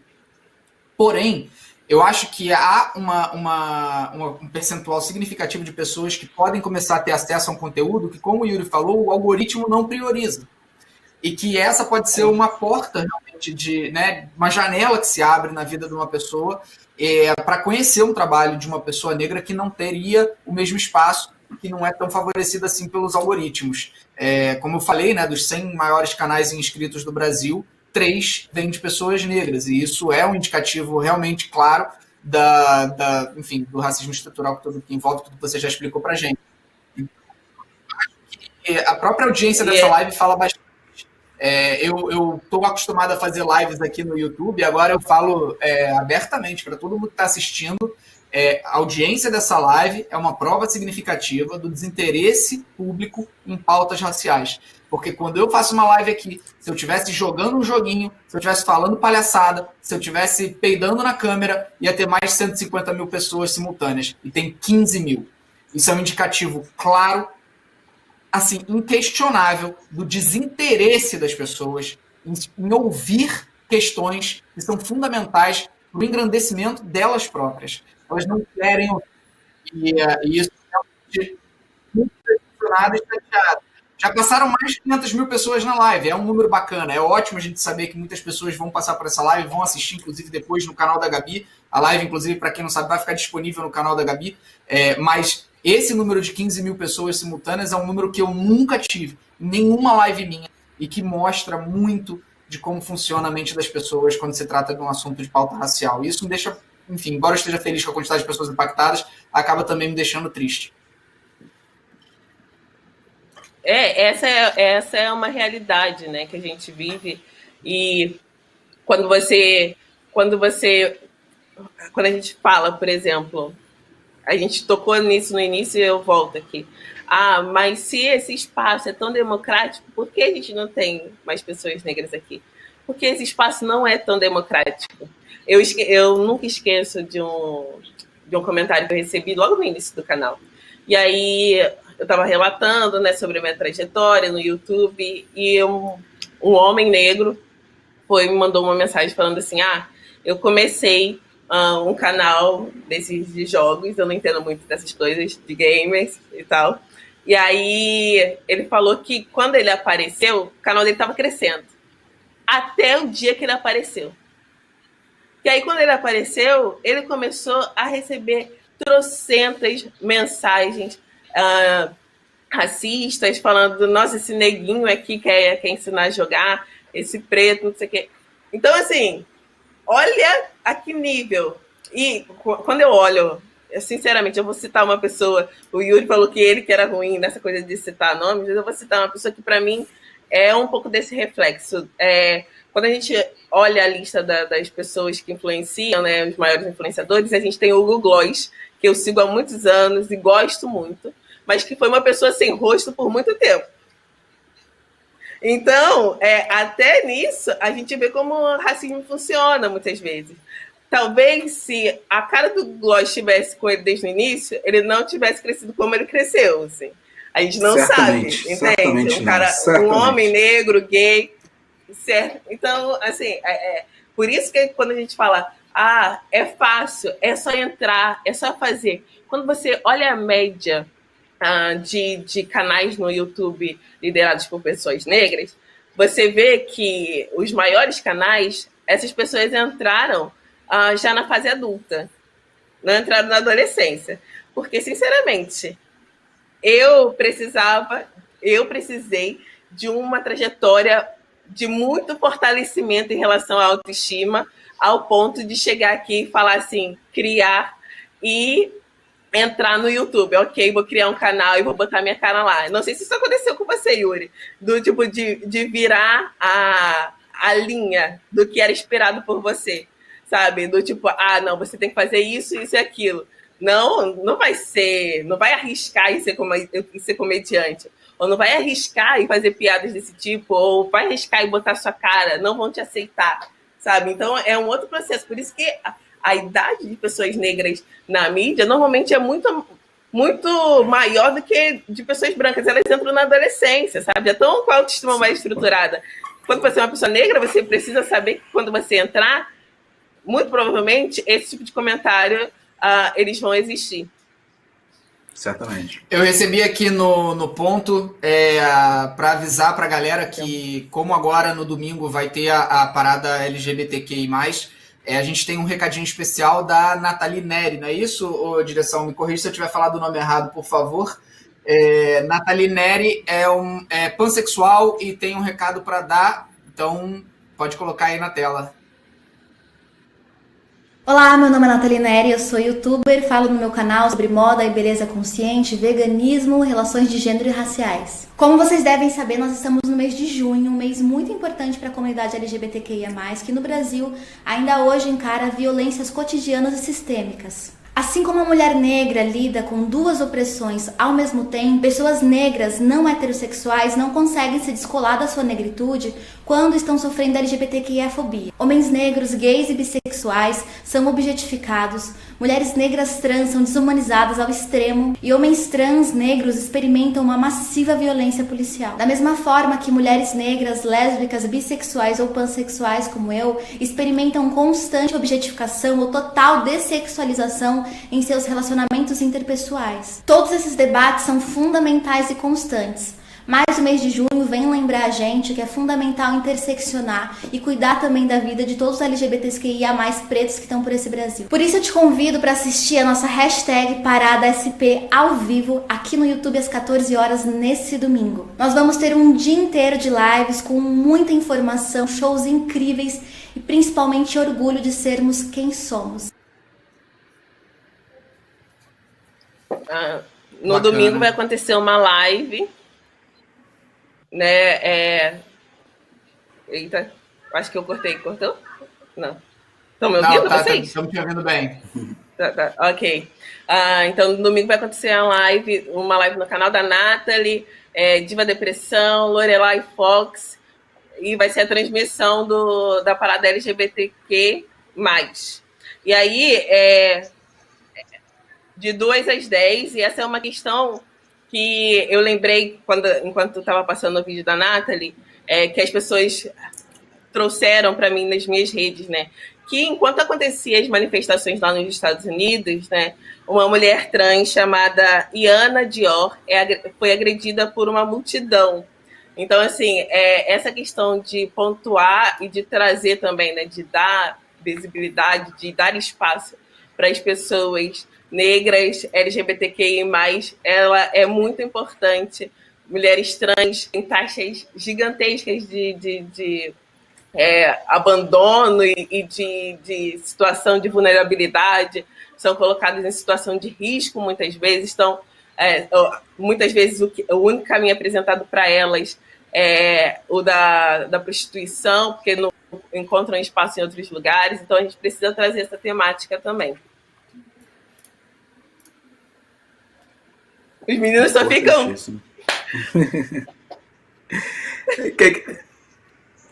É porque é difícil mesmo, Gabi, você dar aula pra gente, a única coisa que a gente consegue fazer é ficar concordando, falar, mano, fica falando mais aí, velho. Ó, a direção tá avisando aqui o seguinte, a gente recebeu um vídeo da Thelminha, né, nossa vencedora da última edição do Big Brother Brasil. Vamos passar esse vídeo dela e a gente já tá caminhando já para o encerramento. E falando sobre educação, é isso? Como educar e onde a gente começa a não ser antirracista? Como a gente começa a ser antirracista? A direção tá mais confusa do que eu. Oi, Gabi. Oi, Yuri. Oi, Felipe. Muito obrigada pelo convite em fazer parte dessa live. Primeiro, eu gostaria de dizer que antes de ser a Thelminha que todo mundo conheceu no BBB, a doutora Thelma Regina, na minha vida comum, antes do reality, já acompanhava o trabalho de vocês, já admirava o trabalho de vocês. Então, se hoje eu venho utilizando a minha imagem para tentar passar para as pessoas uma influência positiva, pode ter certeza que vocês também fazem parte disso. E eu acho que esse é o caminho, é a gente se unir, entendeu? Gabi utilizando o lugar de fala dela, Yuri utilizando o lugar de fala dele. Eu vim para somar com vocês aqui no YouTube também, para poder aumentar essa nossa voz e tantos outros influenciadores que têm tanta contribuição para essa luta. Felipe, a sua visibilidade, você utilizando isso para aprender, você incentiva as pessoas a aprenderem junto com você. Eu acho que a gente precisa estudar, a gente precisa aprender sobre a nossa história para a gente poder respeitar a nossa história. E de verdade, gente, eu acredito muito na educação. Quando você oferece a educação como ferramenta para uma criança, na luta contra o racismo estrutural, você não está mudando somente a vida dessa criança. Você está mudando a vida da família dela, você está mudando a vida das futuras gerações. A educação mudou a minha vida. Eu acho que a educação sempre foi a minha maior arma na luta contra o racismo. Infelizmente, o racismo fere, infelizmente, o racismo mata, mas a gente vai continuar junto nessa luta, utilizando a nossa voz. Muito obrigada pela oportunidade. Um beijo. Que linda, Thelma, maravilhosa. Última vez que eu tive Amamos. alegria na minha vida foi quando essa pessoa maravilhosa ganhou. Ai. Nossa, o Brasil me fez sorrir. O Brasil... Maravilhosa. A Thelminha chegou aqui no YouTube também. Vai Ela lá tá no com canal canal dela no se YouTube. inscrever. Isso que ela E falou ela sobre falou sobre educação, educação. Gabi, eu queria te fazer a pergunta também sobre isso, né? Porque você comentou Claro. sobre a questão das cotas e a importância das cotas e o quanto elas ajudaram dentro de todo o contexto de reparação histórica, de tudo que você explicou pra gente. E teve a foto que viralizou, né, da formatura da Thelminha. E a gente viu que ela era a única estudante negra em uma turma que deveria ter, sei lá, 70 alunos naquela foto, 60 alunos, e todos brancos, exceto por ela, a única pessoa negra se formando em medicina. Você acha que mesmo com as cotas ainda não há condição da gente falar sobre igualdade dentro das universidades? Como você enxerga a educação no Brasil hoje em relação à desigualdade racial? Nossa, definitivamente a gente ainda não chegou. Até porque a gente ainda não chegou na igualdade racial, até porque a própria política de cotas passou por alguns ajustes durante esses anos, né? Porque a gente tem no Brasil o negro, o branco, o indígena, o asiático e o desonesto também. Né? Porque o que aconteceu, né, com a implementação de política de cotas e a autodeclaração é que pessoas que nunca foram racializadas começaram a dar a sua cartada de ok, meu bisavô era negro, então eu vou Não, me pô, declarar. o meu avô uma vez ele abraçou um Então- negro e aí eu vou fazer cota. Então, assim, a gente precisou, nesses últimos anos, ajustar algumas coisas, porque mesmo com a política de cotas, a gente ainda tinha imagens como a da formatura da Thelminha, onde a pessoa negra era a única pessoa ali. Então, não, ainda não chegamos, definitivamente não. A gente está num processo, numa estruturação, mas é isso, assim. Eu acho que a gente está caminhando muito. A Thelminha falou uma coisa, e aqui eu vou fazer um auto-merchan, assim, também, de nós youtubers e comunicadores negros que adentramos esse espaço aqui. A gente teve um papel muito importante. É claro que a gente só está aqui porque muitas outras pessoas negras abriram caminho para a gente, né? A gente tem centenas de mulheres e homens negros, a gente tem Sueli Carneiro, Abdias Nascimento, trocentas pessoas que falaram, ok, vamos pavimentar esse caminho para que essas pessoas possam andar e possam falar. Então, a gente sabe disso. E aí, agora, com as redes sociais, o que acontece é que a gente tem uma voz que alcança e muitas pessoas e consegue fazer uma ponte entre os assuntos que antes ficavam restritos na universidade ou nas rodas de conversa mais intelectuais, e a gente consegue trazer isso para uma massa, né, no Brasil. E a gente consegue estabelecer conversas que fazem, sim, com que pessoas negras tenham uma melhor autoestima, pessoas negras entendam que elas podem, sim, se posicionar e denunciar racismo, que elas podem denunciar a empresa quando a empresa é racista com elas, que elas podem, sim, procurar os seus direitos. Então, essa coisa de massificar, eu acho que contribui muito para que as pessoas entendam o nosso passado, entendam o nosso presente e busquem mudar o nosso futuro, sabe? Porque é isso que a gente quer, é isso que a gente faz quando... É isso que a gente... essa é a nossa proposta quando a gente busca comunicar, conversar, sabe? Então, eu fico pensando... Não sei como nós estaríamos sem internet hoje, sem filmagens, por exemplo, porque a gente hoje, uma das coisas que eu acho que incendeiam as pessoas são essas coisas das filmagens e da denúncia mesmo. Hoje as pessoas têm como denunciar.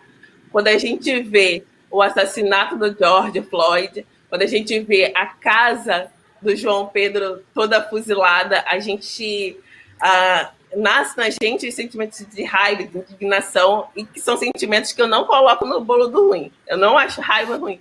Eu acho raiva ótimo, um sentimento muito bom, porque não existe mudança. Outro dia eu falei isso e eu repito, não existe mudança sem desconforto. Quando você é cutucado, às vezes aquilo te incomoda e te acende uma chama que você ainda não tinha, e aí isso faz com que você busque mudanças, sabe? É importante demais essa revolta, cara. É importante demais porque ela até meio que viraliza, né? Você leva ela para outras pessoas que se indignam da mesma forma, pela identificação, pelo medo, né, daquilo que aquilo aconteça consigo, enfim, seja qual for o motivo, essa revolta vai ficar gravada aí agora nas redes sociais, né? Eu acho raiva ótimo, Gabi Oliveira, 2020. Eu amo. Eu sou essa pessoa simpática que ama raiva. A gente falou sobre os termos durante a live e a gente não bateu nem não deu o significado do termo doméstica, né? Porque ele vem também, pelo que eu aprendi, tamo aí, ele vem na época também da escravidão, onde mulheres, né, sua maioria mulheres pretas, eram tratadas da forma que nós já conhecemos e domesticadas, né? Se tratavam como se fosse um animal de fato e trazia para si para domesticar, no sentido real da palavra doméstica. Então, de novo, pelo que eu aprendi, não deve se usar essa palavra, a empregada doméstica, porque traz esse resquício gigante aí de escravidão, desse racismo perverso que a gente conhece. Que, inclusive, a gente falou também sobre isso no WhatsApp, essa tragédia, esse caso, né, que eu estou chamando, me dou o direito de chamar de assassinato horroroso, do caso do menino Miguel, em Pernambuco. E foi uma parada que, assim, ainda já nesse meio de todas essas mortes que tivemos, no meio dessa pandemia, que estarreceu todo mundo, que deixou todo mundo mal. Já são notícias que impactam muito em mim, e mais ainda por ser pai de um menino da mesma idade, entende? Então você cria mil coisas na sua cabeça e se depara com essa notícia, enfim, só ambientando, para quem não sabe, se você estava em alguma caverna nos últimos 10 dias e não sabe o que aconteceu, a patroa de uma mulher chamada Mirth, que era uma mulher preta, mandou, né, que enfim, no meio de uma pandemia fosse sair com seus cachorros para passear, e ela liberou que o menino fosse procurar a mãe, o menino procurando a mãe que estava na casa dessa patroa. O menino procurando a mãe acabou indo para o andar, com perdão do trocadilho, para os andares de cima, e numa tela, enfim, sem proteção, sem nada, e caiu, vindo a falecer. E foi uma notícia que estarreceu todo mundo, e, salvo engano, a jornalista, que eu sou extremamente fã, super suspeito para falar dela, a Flávia Oliveira, fez uma nota no jornal O Globo, um artigo muito, muito impactante, muito forte. E aí tem 2 parágrafos que a gente separou. Eu queria ler esses parágrafos para vocês. Da Flávia Oliveira, que eu repito, sou super fã. Morreu porque era filho da empregada, 7/6/2020. Foi o racismo estrutural no qual o Brasil está assentado que tomou pelas mãos Miguel Otávio Santana da Silva. Levou-o até o elevador, apertou o botão de andar alto, liberou a porta e, indiferente, retornou ao lar. Selou assim destino ao qual crianças negras estão vinculadas por um projeto desumano e macabro, travestido de fatalidade. Um menino, 5 aninhos, desembarcou, passou por uma porta, à procura da mãe, deu numa área sem tela de proteção. Despencou de uma altura de 35 metros. Era filho único da empregada doméstica Mirtes Renata. Morreu porque era filho da empregada. Se herdeiro da patroa, estaria vivo. É bem pesado, porém muito real essa crueldade, essa desumanização, né? Volta, né, Gabi, no que a gente estava falando, do que você estava falando da desumanização, de tratar. Minha mãe também, Dona Márcia Marçal, fez um vídeo falando sobre de tratar todos os nossos corpos, nossas crianças, nossos senhores, nossos adultos e jovens, como nada, como não humanos de fato, como se fosse alguma raça inferior. É bem pesado, assim. Eu gosto de discorrer muito sobre esse assunto, que, de novo, volta na revolta, que eu também não acho ruim, mas talvez eu fale coisas aqui que não deveria. Quando a gente fala, né, da importância de falar de raça e de racismo e de como a nossa sociedade foi estruturada, a gente está falando disso também. A gente está falando sobre desumanização dos nossos corpos, das nossas vozes, das nossas trajetórias. Quando eu penso no meu canal, né, às vezes as pessoas questionam e falam: mas você fala de muita coisa, você fala de cozinha, você fala do que eu gosto de cozinhar, falei sobre intercâmbio, falei sobre coisas diversas. Porque eu acho que parte do meu trabalho no YouTube é trazer esse olhar que, sim, para além do racismo, nós somos pessoas. O Yuri, para além do racismo, é uma pessoa que tem vontades, sonhos, tem desejos. Então, assim, quando a gente olha para esse caso do Miguel, é um caso que choca, porque é isso, né? Envolve criança, a inocência da criança. Eu lembro que quando eu vi esse caso, eu lembrei de um vídeo que tem no canal da Família Quilombo, onde eles contam que a filha deles sumiu no parque, a Dandara, e aí ela encontrou a Dandara depois de muitos minutos. E várias pessoas tinham passado pelaquela criança e ninguém pensou: vou pegar e vou levar até, sei lá, a um posto de polícia, ou vou procurar os pais. Todas as pessoas que olharam para aquela criança de 4, 5 anos pensaram que era uma criança que não merecia atenção, porque era uma criança que estava em situação de rua, entende? Isso é desumanização. As crianças negras são desumanizadas. Eu vi gente falando também: mas não foi racismo. Não pode colocar nisso. O olhar da Sari, da patroa, né, que tem vídeo dela colocando a criança, o Miguel, no elevador e apertando o botão, aquele olhar é um olhar de superioridade racial, onde ela entende que a vida daquela criança não vale nada ao ponto de colocar uma criança de 5 anos no elevador. A Thelma falou sobre educação, e uma das coisas que eu bato muito na tecla é que as pessoas brancas, elas precisam conversar entre si, inclusive dentro das suas casas com as suas crianças, porque por muito tempo o discurso que as pessoas usavam estou ensinando meu filho a ser bom e isso é o suficiente. Estou ensinando meu filho a respeitar todas as pessoas e isso é suficiente.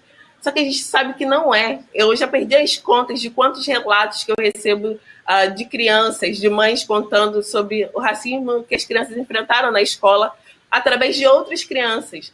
Então, se a gente quer falar sobre o futuro, a gente tem que começar a falar sobre educação antirracista, porque a educação pode ser racista também, como foi durante toda a história do Brasil, né? Nas escolas, quando você traz o apagamento da história negra e você só coloca o negro como escravizado, você está sendo racista também. Isso é instituição, escola sendo racista e reproduzindo racismo. Então, eu acho muito importante os movimentos de pais brancos conversando com as suas crianças brancas sobre o que é racismo, sobre como elas podem também ser antirracistas nas escolas, como elas podem, se colocar na frente de um colega negro que está passando por racismo, denunciar, avisar a professora, avisar em casa, porque isso é pensar futuro, é pensar numa nova sociedade. Perfeitamente, perfeitamente. E eu passei por essa, né, e enfim, talvez passe mais alguma vez com essa situação com meu filho também, por ter começar a ter esse convívio escolar e convívio com outras crianças e convívio com várias crianças brancas e receber tanto essa rejeição, essa invisibilização, essa desumanização de crianças mesmo. Então, corroborando ainda com o que você falou, é importantíssimo. E uma frase que eu falei sem querer uma vez no vídeo, que eu trago aqui de novo como uma autopropaganda, é isso: criem seus filhos para não serem racistas, porque nós estamos criando os nossos para reagir. Então, alguma mudança precisamos ter. Enfim, é isso. Então, eu falando sobre isso para brancos que estejam me assistindo, e enfim, eu queria só terminar dizendo que é o velho clichê do não adianta não ser racista, é necessário ser antirracista, né? Não adianta ensinar as crianças brancas que devem respeitar e ajudar todo mundo, mas tem que ensinar a ser antirracista, tem que ensinar a enfrentar o outro amigo branco que faça racismo com um colega na sala de aula. É importante que os pais brancos eduquem as suas crianças brancas a fazerem esse enfrentamento, a se posicionarem e a falarem alguma coisa, não simplesmente se calarem perante o bullying, perante o racismo, perante tudo que acontece no ambiente escolar que a gente sabe. Bom, o pessoal aqui na direção tá avisando que já é hora de encerrar e pediram para lembrar também que o texto de abertura veio do Instituto Marielle Franco, inclusive o instituto para onde eu vou doar parte do dinheiro do processo que eu ganhei contra o deputado Carlos Jordi por propagação de fake news. E ele recorreu e perdeu agora, ele vai recorrer de novo, mas vai perder de novo. E ele foi condenado em R$35 mil, e esse dinheiro vai ser dividido entre um instituto que cuida de mulheres lésbicas e também para o Instituto Marielle Franco. E pediram para avisar que a gente vai encerrar com um texto de quem? Desculpa a direção. Da Angela Davis. Então, assim, do meu papel aqui de ouvinte nessa live, eu quero dizer que eu aprendi muito, eu quero dizer que a importância desse diálogo, para mim, ela foi enorme. Eu quero continuar aprendendo a cada dia, eu quero continuar sendo uma pessoa dedicada a levar também essa pauta para outras pessoas brancas que me assistem e tentar fazer da melhor forma a minha parte. Eu prometo esse comprometimento de continuar aprendendo, e eu quero agradecer muito do fundo do meu coração por vocês terem dividido esse espaço aqui comigo e terem falado tudo que vocês falaram. Eu realmente, apesar de sentir uma angústia muito grande em ouvir sobre a realidade, eu também sinto uma esperança, um ponto positivo em saber que há tanta gente disposta a ouvir também, e que vai ter cada vez mais, eu tenho certeza disso, e que eu espero que tudo isso um dia fique registrado apenas nos livros de história, ou pelo menos que seja reduzido ao máximo possível. Então, muito obrigado do fundo do coração, e eu deixo agora o espaço para vocês se despedirem, até a direção falar botar o texto da Angela Davis.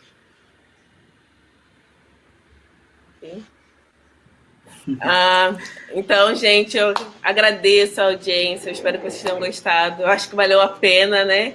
Esse adiamento, vocês voltaram aqui, eu fico muito feliz. Como o Felipe falou, esse é um processo, então sigam outras pessoas negras. Eu falei de educação. Aqui a gente tem um canal super importante que é do PH Cortes, que conta as histórias dos heróis negros. É só você botar histórias dos heróis negros que vai aparecer o nome dele. A gente tem a família Quilombo, a gente tem a Michelle Passa, a gente tem tanta gente, a Nathalie que apareceu, a Camila de Lucas. Então, acompanhem esses criadores, acompanhem pessoas negras, para que vocês também, não precisa ficar mandando mensagem inbox, perguntando. Joga no Google algumas coisas que vocês vão encontrar. Vou deixar os links que eu mencionei aqui embaixo, de perfis no Instagram, de perfis aqui no YouTube para vocês. E é isso. Eu espero que vocês tenham gostado. E é isso. Eu agradeço demais também. Acho que foi bem legal esses 12% da live que eu participei, eu adorei. Para, mentira. Mas eu acho que foi bem legal, espero que tenha sido muito produtivo para todo mundo. Adorei mais uma vez ouvir tudo que a Gabi passou, adorei as informações aqui, os slides, enfim, que foram feitos. YouTube, toma vergonha na cara com certa internet. Minha mãe deve estar odiando eu falando isso. Nossa Senhora, odiando. Minha mãe deve estar muito estressada. Mas eu curti. Curti demais, cara. Verdade, é importante a gente ter essas conversas, esses debates e trazer isso para diferentes públicos, porque tem pouquíssimo, não tem na verdade, nem tem pouquíssimo. A gente acaba muitas vezes repetindo mais do mesmo com uma mesma galera.